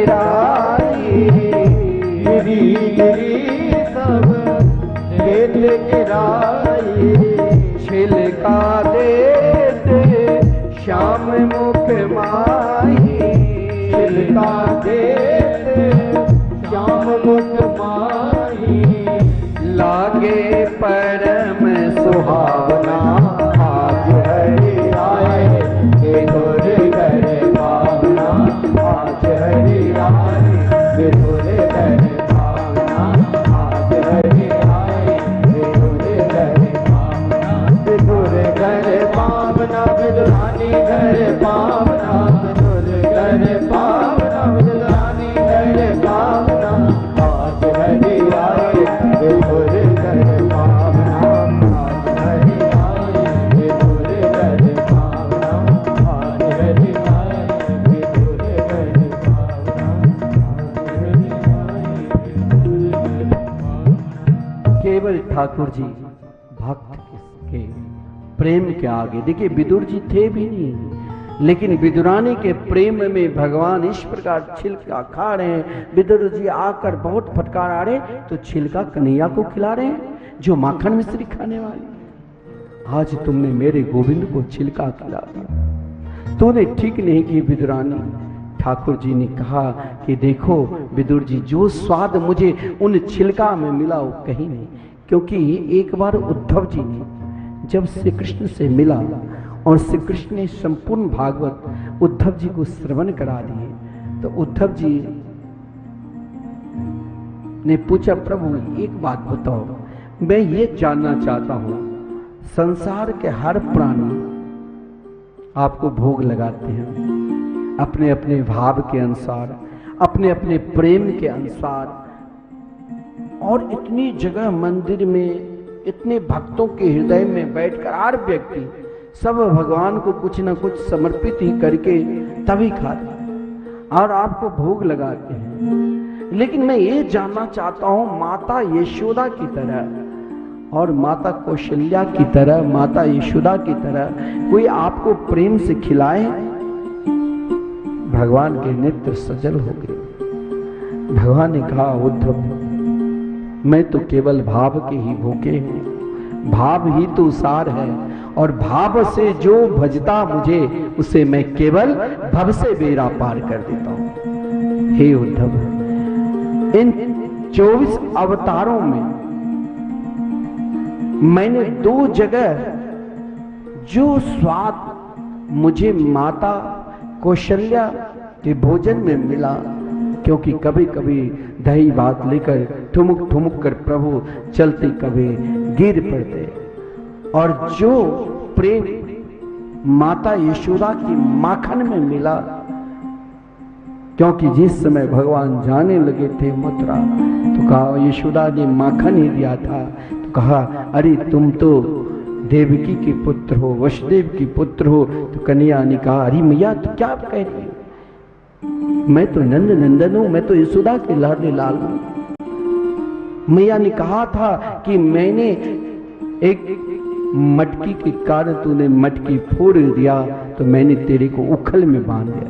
कन्हैया ने कहा, आज तक मुझे जो प्रेम से माखन तूने खिलाया और जो प्रेम से उखल में बांधा, मुझे आज तक कोई नहीं बांधा, नहीं बांध सकता है। लेकिन उद्धव जी जब आज पूछा कि ये बताओ कन्हैया, ज्यादा इधर उधर की बात नहीं, ये बताओ आपको आज तक उन प्रेम माता कौशल्या और माता यशोदा की तरह कहीं मिला? भगवान के नेत्र सजल हो गए, बोले दोनों अवतार में मिला वही प्रेम। पहला जो सबरी के झूठन की बैर में जो मेरे स्वाद मिला वो कहीं धरातल। सबरी की झूठन बैर मैंने खाया, मुस्कुराते हुए सबरी ने कहा मुझे क्या दोगे? भगवान ने कहा मेरे पास जो है वो ले लो। सबरी ने कहा तुम्हारे पास कुछ नहीं है, अगर तुम देना ही चाहते हो तो राम, हे श्री राम तुम मेरे पास रहो। भगवान ने कहा इसके लिए तो नवधा भक्ति करनी पड़ेगी। तो भगवान ने शबरी को नवधा भक्ति का उपदेश दिया, लेकिन कहा हे उद्धव जी मैंने सबको सब कुछ दिया, परंतु विदुर जी को कुछ नहीं दिया। विदुर जी आज तक मेरे से कुछ मांगे नहीं, और दोबारा यदि मैंने कहीं प्रेम से खाया तो विदुरानी की छिलके, जो उन छिलका में मुझे स्वाद मिला वो कहीं मिला ही नहीं। हे उद्धव जी, अगर विदुर जी मिले तो भागवत धर्म, देखिए भागवत कितनी श्रेष्ठ है, कितनी सर्वोपरि है, जो स्वयं भगवान जब अपने दिव्य धाम को जाने लगते हैं, या हमारे आचार्य जी आपको बार बार प्रेरणा देते हैं कि भाई भागवत सभी को सुनना चाहिए, आप पोथी रखो, आगे की यजमान बनो, हर प्राणी मात्र को सुनना चाहिए। आप श्री धाम वृंदावन में संकीर्तन कराओ, संतों को एक देखिए, एक माता ने आज फोन किया कि मुझे एक संत को भोजन कराना है जो वृंदावन में वास करते हैं, संकीर्तन करते हैं। उनमें अगर 11 संतों में 1100 है तो एक संतों में 101 भेज दूं। मैंने कहा आप 1 रुपया भी भेजोगे तो भी चलेगा। आपके हृदय में इतना उच्च कोटि के भाव, उसने 101 भेजा। फिर आज कहा आप मेरे नाम नहीं लेना, फिर 21,000 भेज दिया। कहा आप किसी से बताना भी नहीं, मैंने भी नाम नहीं लिया। मैं कहा आपके इतने उच्च कोटि भाव है, 100 रुपया आपके देने की प्रवृत्ति बनी है, वो भी श्रीधाम वृंदावन के लिए, उन संतों के लिए जिन संत ने महाराज कभी किसी से याचना की ही नहीं। आश्रम में जो संत संकीर्तन में मस्त रहते हैं वो किसी से मांगते नहीं। जब कोई भक्त चले जाते हैं तो 150 दे देते हैं कि उनको भी उन महात्मा को देना है जो हर हमेशा भगवान के भजन कीर्तन करते रहते। वो नहीं किसी से याचना करने के लिए आते, क्योंकि उनको फुर्सत कहाँ, हर हमेशा संकीर्तन में ही उनका सोच, हर हमेशा भगवत भजन में ही सोच बना। और हमारे शास्त्री जी रोज कहते हैं कि भाई श्रीधाम वृंदावन में आपके लिए मात्र 21,000 देकर उन संतों का, एक संतों का निरंतर भोजन और एक दिन का संकीर्तन जो अखंड, केवल अभी 30 साल बस हुए हैं, लेकिन वो तो अखंड सदा चलता रहेगा। कितने आएंगे अभी महाराज जी, फिर उसके बाद जो भी आएंगे, लेकिन वो कीर्तन बंद नहीं होगा। ऐसी व्यवस्था पूज्य गुरुदेव ने कर दिया है। आपके द्वारा दी गई धन उसे कोई निकाल सकता ही नहीं। उसके ब्याज से आश्रम में संत की सेवा और संकीर्तन सदा चलता रहेगा। भगवान उन्हीं के लिए अंतिम समय में भी जब उद्धव जी से कहा, उद्धव मैंने सबको सब कुछ प्रदान किया, लेकिन एक को कुछ नहीं दिया, वो विदुर जी को। अगर विदुर जी मिले तो मेरे सबसे प्रिय भागवत है, ये आप प्रदान कर देना। वही विदुर जी को जब उद्धव जी के साथ मिलन हुआ तो उद्धव जी श्री कृष्ण के बाल लीला करते करते महाराज उद्धव जी बाप विभोर हो गए। कहा विदुर जी जाओ गंगा किनारे, और वहां मैत्री ऋषि की कुटिया है, वहां पर आप को संपूर्ण श्री कृष्ण कथा अमृत का रसास्वादन कराया। विदुर जी की मैत्री जी के साथ मिलन हुआ। मैत्री जी से विदुर जी ने एक ही प्रश्न किया कि प्राणी को, देखिए संत का यही लक्षण है, समस्त प्राणी को सुख कहां मिलेंगे, सुख किस ओर है। विदुर जी और मैत्री के संवाद 4 स्कंद तक ही चलते। अंतिम श्लोक में जब मैत्री जी ने, इस क्रम में विदुर जी को मैत्री जी ने सृष्टि का वर्णन भी सुनाया, जिसमें भगवान स्वयं, पूज्य गुरुदेव ने आपको श्रवण कराया, भगवान स्वयं हिरण्याक्ष के अवतार, हिरण्याक्ष को वध करने के लिए स्वयं भगवान 12 अवतार धारण कर, जो हिरण्याक्ष कोई और नहीं था, स्वयं भगवान के ही पार्षद थे। हिरण्याक्ष का अवतार जिसमें स्वयं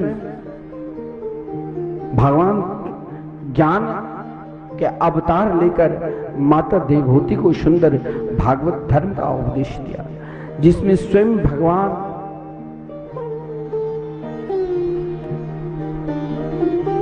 अपने भक्त के लिए धर्म, जब तक अपने नाम के लिए कोई धर्म करता है तो उन धर्म में महाराज अत्यधिक दिन वो धर्म नहीं रहता है। जहां धर्म, अर्थ और काम, मोक्ष की कथा है। स्वयं अपने यश के लिए, अपनी कीर्ति के लिए अगर कोई प्राणी धर्म करता है तो वो धर्म कुछ ही दिन के लिए रहता है।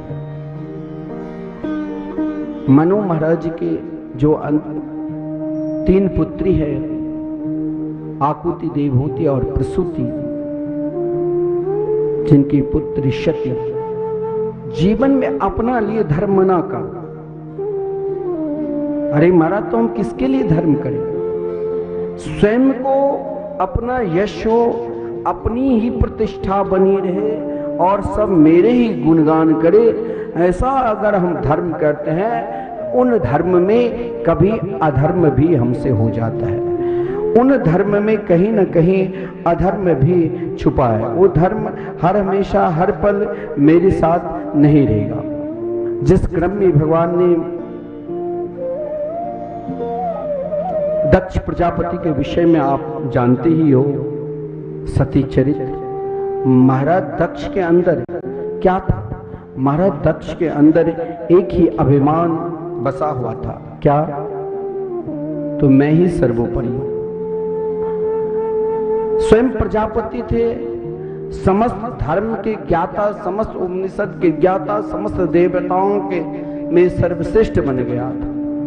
परंतु व्यक्ति चाहे स्वयं को बहुत बड़े बन जाए, बहुत प्रभावशाली बन जाए, अगर उनके धर्म भगवान के चरणारविंद में समर्पित नहीं है तो वो भी दक्ष ही है। दक्ष नहीं, वो अदक्ष है। सती ने कहा तुम दक्ष नहीं, तुम अदक्ष हो। धर्म अपने स्वार्थ के लिए नहीं करो, धर्म उन स्वार्थ के लिए करो जिस धर्म में हमें भगवान से प्रेम हो जाए, जिस धर्म में हमें भगवान के प्रति भजन करने की, कीर्तन करने की प्रवृत्ति बनी रहे। जिस धर्म करो, लेकिन उन धर्म को भगवान के चरणारविंद में समर्पित कर दो। दक्ष ने बहुत बड़ा धर्म की सभा स्थापित की। चारों दिशा से बड़े बड़े धर्मावलंबी, बड़े बड़े महाराज, महापुरुष लोग उपस्थित हुए। समस्त देवता सबके सब उपस्थित थे। अरे स्वयं ब्रह्मा जी भी उपस्थित हो गए थे। लेकिन उन दक्ष, जब हम स्वयं अपने स्वार्थ के लिए धर्म करेंगे तो धर्म में सफलता नहीं मिलती है। जब हम भगवान के चरणारविंद में आश्रित होकर धर्म करेंगे तो उन धर्म में ही हमें सफलता मिलेगी। दक्ष ने स्वयं अपने स्वार्थ के लिए धर्म किया। भाई वहां तो जब सभा में उपस्थित हुए और एक सिंहासन रखा था, वहां भगवान शंकर जी भी उपस्थित थे, लेकिन दक्ष ने देखा सब खड़े हो गए, दो ने। यही अज्ञानी का, यही अभिमानी का प्रथम लक्षण है कि 500 लोग में 498 लोग हमें सम्मान कर रहा है, 2 लोग हमें सम्मान क्यों नहीं किया, उन 2 को ही हम अपना दुश्मन मान लेंगे। ये हमारी प्रशंसा क्यों नहीं की? अरे भाई, तो क्या भगवान हो? भगवान की भी लोग निंदा करने लग जाते। ऐसा ही समाज में कोई आपकी प्रशंसा करेंगे, कोई निंदा करेंगे। भगवान श्री राम को भी नहीं छोड़ा, तो तू किस खेत की मूली? लेकिन दक्ष जैसे अभिमानी उनको अपना शत्रु मान लेते। इसने मेरी निंदा क्यों की? क्योंकि स्वार्थ के लिए, अपने स्वार्थ के लिए अगर धर्म है, और जिस धर्म में आपको भगवान के चरणारविंद में भक्ति नहीं जगते हैं, जिस धर्म में आपको भजन करने की प्रवृत्ति नहीं बनते हैं, जिस धर्म में आपको दान करने की प्रवृत्ति नहीं बनते हैं, जिस धर्म में आपको महाराज भगवान के चरणारविंद के आश्रित नहीं होते, वो सब धर्म व्यर्थ है। दक्ष प्रजापति ने स्वयं को, अपने आप को लोग मुझे जाने तो सोचा ये तो मेरा पिता है, इन पिता से मैं क्या बात करूं, ये तो ब्रह्मा जी, लेकिन ये तो मेरा दामाद है। दामाद ने मेरा अपमान किया है। महाराज वहां स्वयं उन सभी के बीच में ये अभिमान पूर्वक धर्म है। भोलेनाथ को, शंकर जी को न जाने क्या नहीं कह दिया। कारे मरकट के लोचन, कहां मेरी पुत्री और कहां तू, मुंड के माला विभूति लगाए हो, न जाने क्या नहीं कहा। शंकर जी फिर भी मुस्कुराते रहे। मुस्कुरा वही शक्ति है जो अपने जीवन को परमात्मा के चरणार बिंद में पुण्य रूप से समर्पित करके हो। ये मुस्कुराहट भी कोई, महाराज आप चाहेंगे कि मुस्कुराहट हम बाजार में खरीद लेंगे तो वो भी नहीं मिलेगा। भगवान शंकर को सामने गाली दे रहे थे दक्ष प्रजापति, और महाराज इधर भगवान शंकर मुस्कुरा रहे बोल। लेकिन एक सेवक का कर्तव्य है, अगर स्वामी की कोई निंदा करे तो या तो उनकी जीवा काट लो, सामर्थ्य रहे तो, नहीं तो वहां से चले जाना चाहिए। नंदीश्वर ने कहा, नंदी ने कहा मेरी स्वामी की निंदा कर रहा है, ये मैं लगता है इसके मैं कौन बोलता है जिसके अंदर मैंपन है, जो कभी भगवान के भजन किया ही नहीं, कभी भगवान की कीर्तन किया ही नहीं, कभी संतों की सेवा की ही नहीं, उसके अंदर मैं रहेगा, मैंने इतना कर दिया, मेरे बराबर कौन कर सकता है। कहीं मैं है तो जा तू बकरा के तेरे सिर लग जाए। सामर्थ्य अगर किसी के अंदर मैंपन का अभिमान बने रहे तो उनका समर्थन भी नहीं करना चाहिए। चाहे भृगु जी ने समर्थन किया, उनको भी श्राप लगा, चाहे पूषा नाम की देवता ने समर्थन किया, उनको भी श्राप लगा। लेकिन अभिमानी का अभिमान दूर नहीं होता। भगवान शंकर जी को नीचे दिखाने के लिए महाराज उसने यज्ञ किया। किसी को नीचे दिखाने के लिए यदि हम कोई धर्म करते हैं तो ये धर्म में सफलता नहीं मिलती है। भगवान शंकर जी को नीचे दिखाने के लिए ही उसने क्या किया, तो शव को आमंत्रण दिया, परंतु भोलेनाथ को, शंकर जी को आमंत्रण दिया ही नहीं। अरे वो उनको दो चाय ना दो तो सबके हैं, सारे जगत के हैं, समस्त वैष्णवों के आचार है। भगवान शंकर जी ने एक दिन सती से कहा था, देख सती, इस शरीर में अब तुम अधिक दिन मेरे साथ मत रहो, क्योंकि इस शरीर से तूने मेरे प्रभु श्री राम की परीक्षा ले ली। क्यों? क्योंकि जिस समय प्रभु श्री राम ने माता जानकी को जंगल में ढूंढ रहे थे तो सती ने सोचा, अरे भगवान होकर एक पत्नी के वियोग में इस प्रकार ढूंढ रहे हैं। भगवान शंकर जी ने कहा ये उनकी लीला है, ये हम सभी को दिखाने के लिए लीला कर रहे हैं, भूल से भी मत जाओ। लेकिन सती नहीं मानी, सीता जी के रूप धारण कर कहीं बैठ गए। सामने प्रभु श्री राम और लखनलाल जी आ रहे थे, देखा सती जी को इस रूप में, तो भगवान श्री भोलेनाथ जिन सच्चिदानंद को सदा प्रणाम करते हैं, तो भगवान राम भी सदा भोलेनाथ को प्रणाम करते हैं।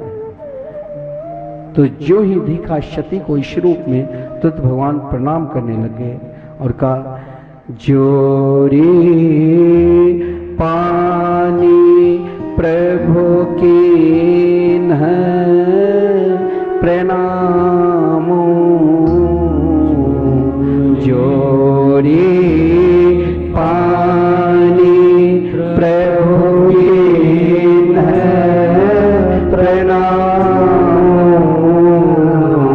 पिता समेत लीने निज नामो, पिता समेत लीने निज नामो, केहो बहोरी कहाँ वृष के तो, कहो बहोरी कहाँ वृष के तो, विपिन अकेले फिर हूँ कहीं तो, विपिन अकेले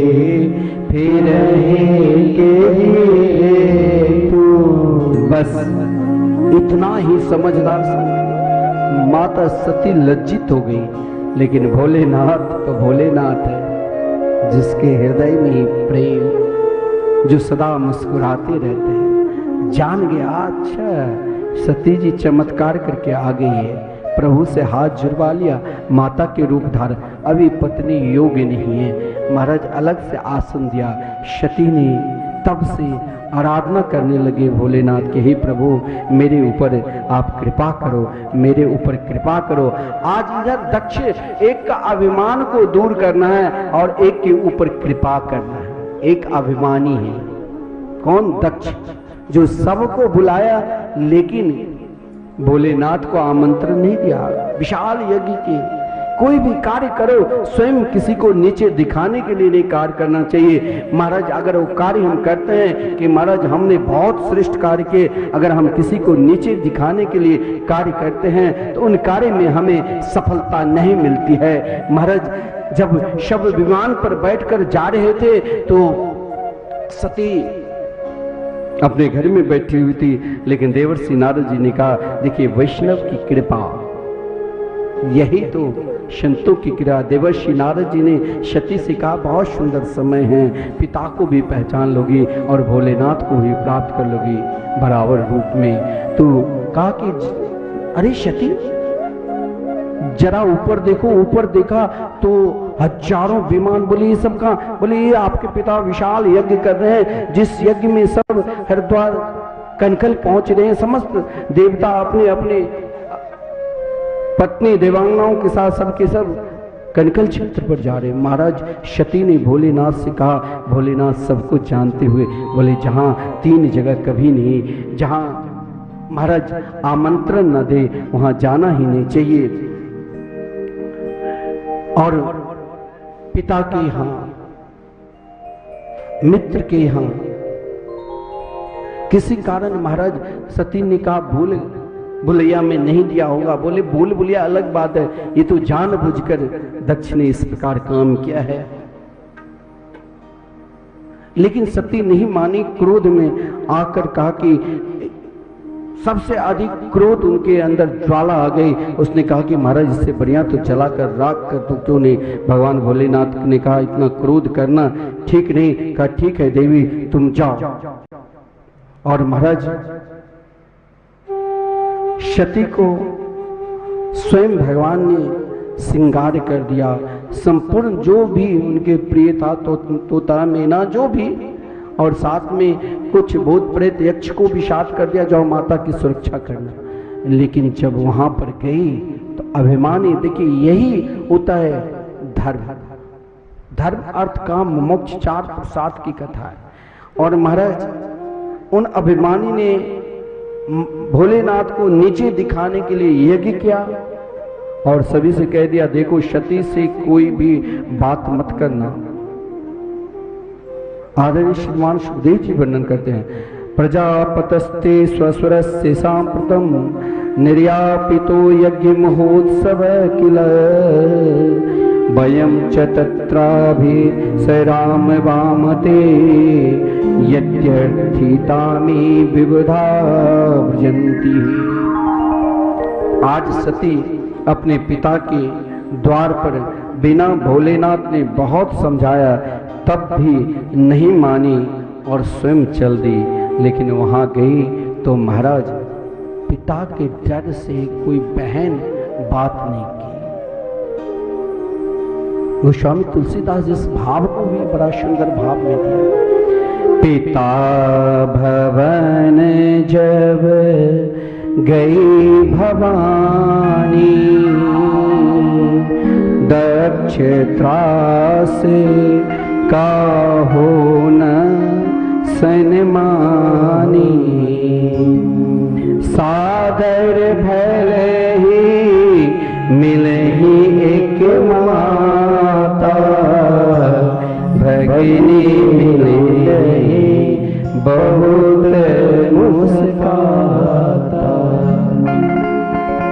यही होता है जब कोई अपमान करता है ना और जिसे नीचे दिखाने के लिए, तो चाहे प्रिय भी हो उसे भी नहीं छोड़ता है। अपनी बेटी को भी नहीं छोड़ा, बेटी को भी तिरस्कार करने लगी। जो बेटी सबसे प्रिय, अगर आज भी महाराज कुछ होता है, बेटी अगर ससुराल में रहती है तो पहले माता पिता को फोन करके सब घटना बताती है, लेकिन जब सती गई तो वहां महाराज शब अपना बहन भी नहीं, बात केवल मुस्कुराती, देखो पति आया नहीं, क्यों आ गई। माता भी डर डर कर इशारा में बात की, वो भी सही होकर बात नहीं की। सती जान गई कि भोलेनाथ ने मुझे सही कहा। अंत में महाराज सती ने वहां उस यज्ञ पे जहां सबका भाग दिया गया था, लेकिन भोलेनाथ के नहीं कहा, ये दक्ष सही में पापी अधर्मी है। शिव के नाम ही जो सबके कल्याण करे वही शिव, लेकिन इसने शिव द्रोही का कल्याण संसार में कहीं होता ही नहीं। संसार में कहीं शिवद्रोही का कल्याण होता ही नहीं।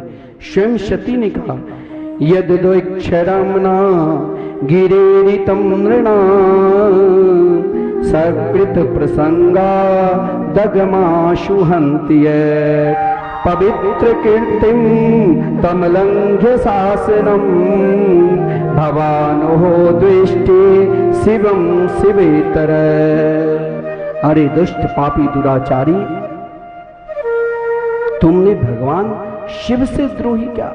शिव द्रोही अगर मैं इन शिव द्रोही के पुत्री बनकर रहूं तो ये ठीक नहीं, क्योंकि इनके नाम से मेरा नाम जुड़ा है, मैं इनकी पुत्री हूं। स्वयं भगवान शिव के ध्यान करती हुई उस यज्ञ कुंड में समा गई। महाराज उधर भूत प्रेत जो आया था उसने यज्ञ में विघ्न डालने लग गया, लेकिन भृगु जी ने अपने योग बल से उनसे बलशाली को प्रकट करके उनको मूर्छित कर दिया। वो लोग लज्जित होकर के कैसे भोलेनाथ के निकट जाओ, तो महाराज स्वयं भोलेनाथ देखिए कितने दयालु और कृपालु है। स्वयं जिस समय सती सती हो गई और इधर शनकादिक को भागवत धर्म के उपदेश दे रहे थे, देवर्षि नारद जी ने कहा तो तनिक क्रोध क्या, जब सती सती हो गई तो कोई बात नहीं, जब उनके परम प्रिय भक्त को उन लोगों ने कष्ट पहुंचाया तो अपनी जटा से एक बाल को अपने समान बलशाली वीरभद्र को प्रकट किया और त्रिशूल दिया कि जाओ देख लेना। वीरभद्र जब वहां पर गए तो महाराज स्वयं सबके सब डर गया था कि आंधी तूफान और समय में कहां से आ गए, महाराज सब डरा हुआ है।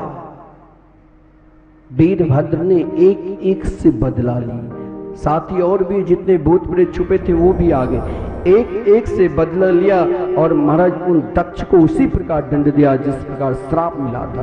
क्योंकि जब त्रिशूल से मारने लगे तो आकाशवाणी हुई, इन पापी को जो स्वयं अपने ही धर्म में अपनी ही प्रशंसा में मस्त रहे, इनको ऐसा नहीं, इसको दंड दो।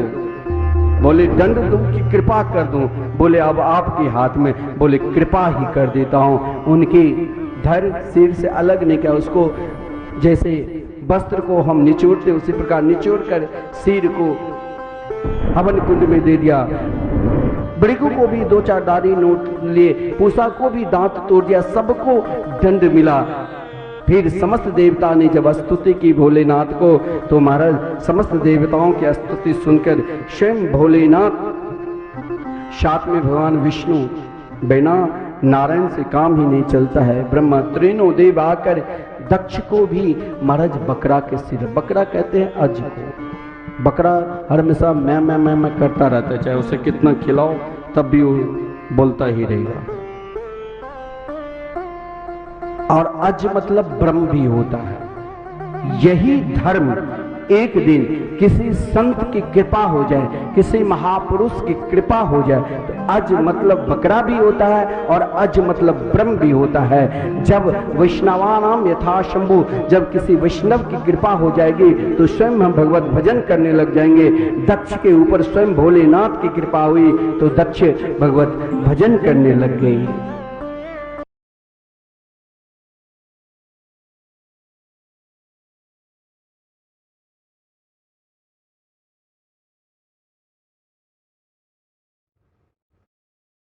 श्री वृंदावन बिहारी लाल की जय।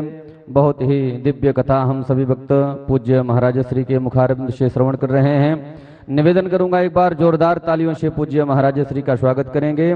और आइए हमारे सेवा संस्थान के प्रकल्पों को मजबूत करने के लिए जिन दानदाताओं ने, जिन भामाशाहों ने अपनी सहयोग राशि हमारे संस्थान को प्रदान किया है, एक बार उनके नाम को भाव से श्रवण करेंगे। इसके बाद पुनः हम लोग पूज्य महाराज श्री के सानिध्य में कथा का आनंद प्राप्त करेंगे। सर्वप्रथम श्रीमान स्वर्गीय श्री गिनियाबाई एवं स्वर्गीय श्रीमान मुरालीलाल चामड़िया जी, इनके सुपुत्र श्रीमान उमेश मुरालीलाल चामड़िया, आप मुंबई महाराष्ट्र से कथा से जुड़ रहे हैं। आपने हमारे सेवा संस्थान के प्रकल्पों को मजबूत करने के लिए एवं अपने माता पिता की पुण्य स्मृति में आपने हमारे संस्थान को जो सहयोग प्रदान किया है, निर्माण होने वाले भागवत मंदिर में 5 श्लोकों की सेवा के लिए आपने हमारे संस्थान को 25,000 रुपए की राशि प्रदान किया है। बहुत बहुत धन्यवाद है आपका। और आपने अपने माता पिता की पुण्य स्मृति में संपूर्ण भंडारे की सेवा के लिए 21,000 रुपए प्रदान किया है। आपका पुनः धन्यवाद है। और आप श्री ने ही पुनः अपने माता पिता की पुण्य स्मृति में राधा बाग में जो वृक्षों का आरोपण हो रहा है, उस राधा बाग में 11 वृक्षों की सेवा के लिए आपने 5500 रुपए की राशि, संपूर्ण राशि 51,500 रुपए की संपूर्ण राशि आपने हमारे संस्थान को प्रदान किया है। आपका बहुत बहुत धन्यवाद, बहुत बहुत आभार। निवेदन करूंगा एक बार इनके लिए जोरदार तालियों से स्वागत करेंगे। और दान की श्रृंखला में अगला नाम जुड़ रहा है श्रीमान भुवनेश्वर मिश्र जी। आप पट्टी टोल बिहार के निवासी हैं। आपने अखंड युगल नाम महामंत्र संकीर्तन की आजीवन सदस्यता ग्रहण करते हुए हमारे सेवा संस्थान को 21,000 रुपए की राशि प्रदान किया है। निवेदन करूंगा एक बार इनके लिए भी जोरदार तालियों से स्वागत करेंगे। श्रीमती शकुंतला देवी जी, आप भोपाल मध्य प्रदेश से हैं। आपने 1100 रुपए की राशि प्रदान किया है। बहुत बहुत धन्यवाद। श्रीमती देवप्रिया जी, आप इंदौर मध्य प्रदेश से जुड़ रही हैं। आपने एक दिन के संकीर्तन के लिए 1500 रुपए की राशि प्रदान किया है। बहुत बहुत धन्यवाद आपका। श्रीमान विजेंद्र कुमार जी, आप पटना बिहार के निवासी हैं। आपने 5 संतों के भोजन के निमित्त 500 रुपए की सहयोग राशि प्रदान किया है। आपका भी बहुत बहुत धन्यवाद है। श्रीमान कृष्ण मोहन चौधरी जी, आप प्रतीक वृंदावन बथई के निवासी हैं।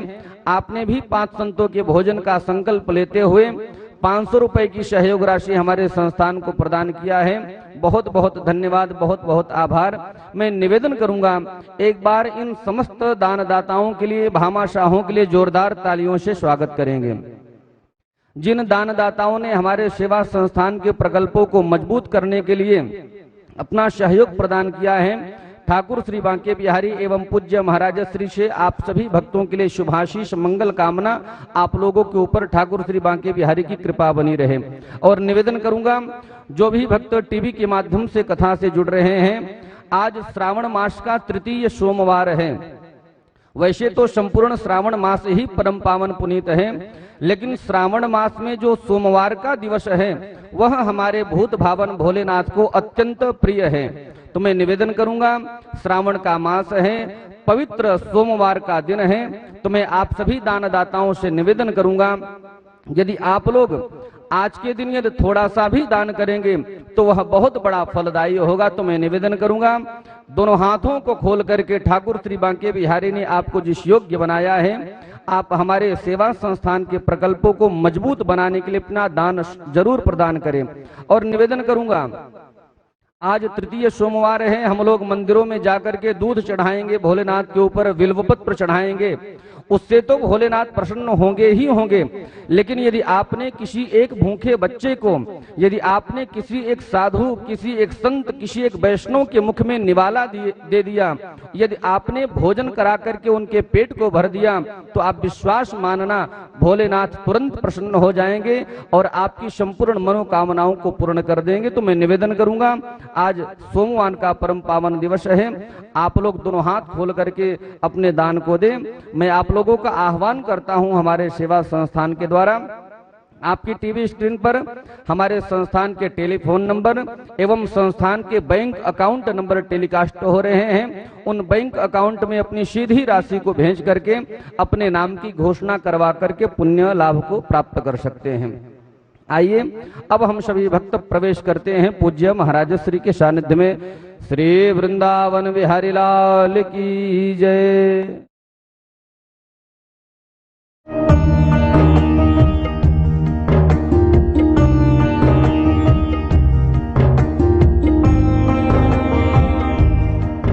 नाम संकीर्तनम यस्य सर्व पाप प्रणाशनम प्रणामो दुख शमनः तम नमामि हरिम परम। यह श्रीमद् भागवत महापुराण का सर्वांतिम मंत्र है। विश्व में प्रथम बार श्रीधाम वृंदावन में द्वाराचार्य अनंत श्री विभूषित जगत गुरु आचार्य श्री मुकुंद देवाचार्य पीठाधीश्वर श्री राधे श्याम शरण देवाचार्य जी के तत्वाधान में मिथिला कुंज आश्रम परिक्रमा मार्ग श्रीधाम वृंदावन में श्रीमद् भागवत महापुराण के 18,000 श्लोक शिलालेख सहित श्रीमद् भागवत महापुराण के मंदिर के निर्माण हेतु सहयोग राशि एक ईंट का दान मात्र 1100 रुपए और एक श्लोक शिलालेख सहित 5100 रुपए राजश्री की अगुवाई में संस्था द्वारा पिछले कई वर्षों से माँ वैष्णो देवी अनुक्षेत्र में साधु संतों के भोजन की व्यवस्था की जा रही है। केवल यही नहीं, वृंदावन में भी परिक्रमार्थियों के लिए, बाढ़ पीड़ितों के लिए, वैष्णो देवी यात्रियों के लिए तथा वृद्ध एवं गरीब असहाय लोगों के लिए भोजन इत्यादि की व्यवस्था है।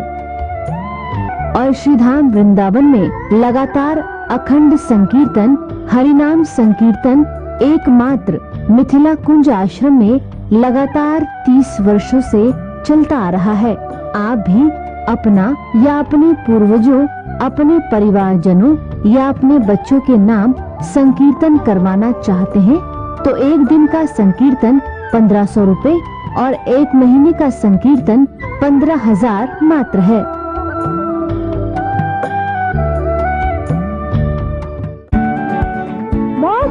Noodles, no junk food. जी, करेला, चश्मा नहीं लगेगा।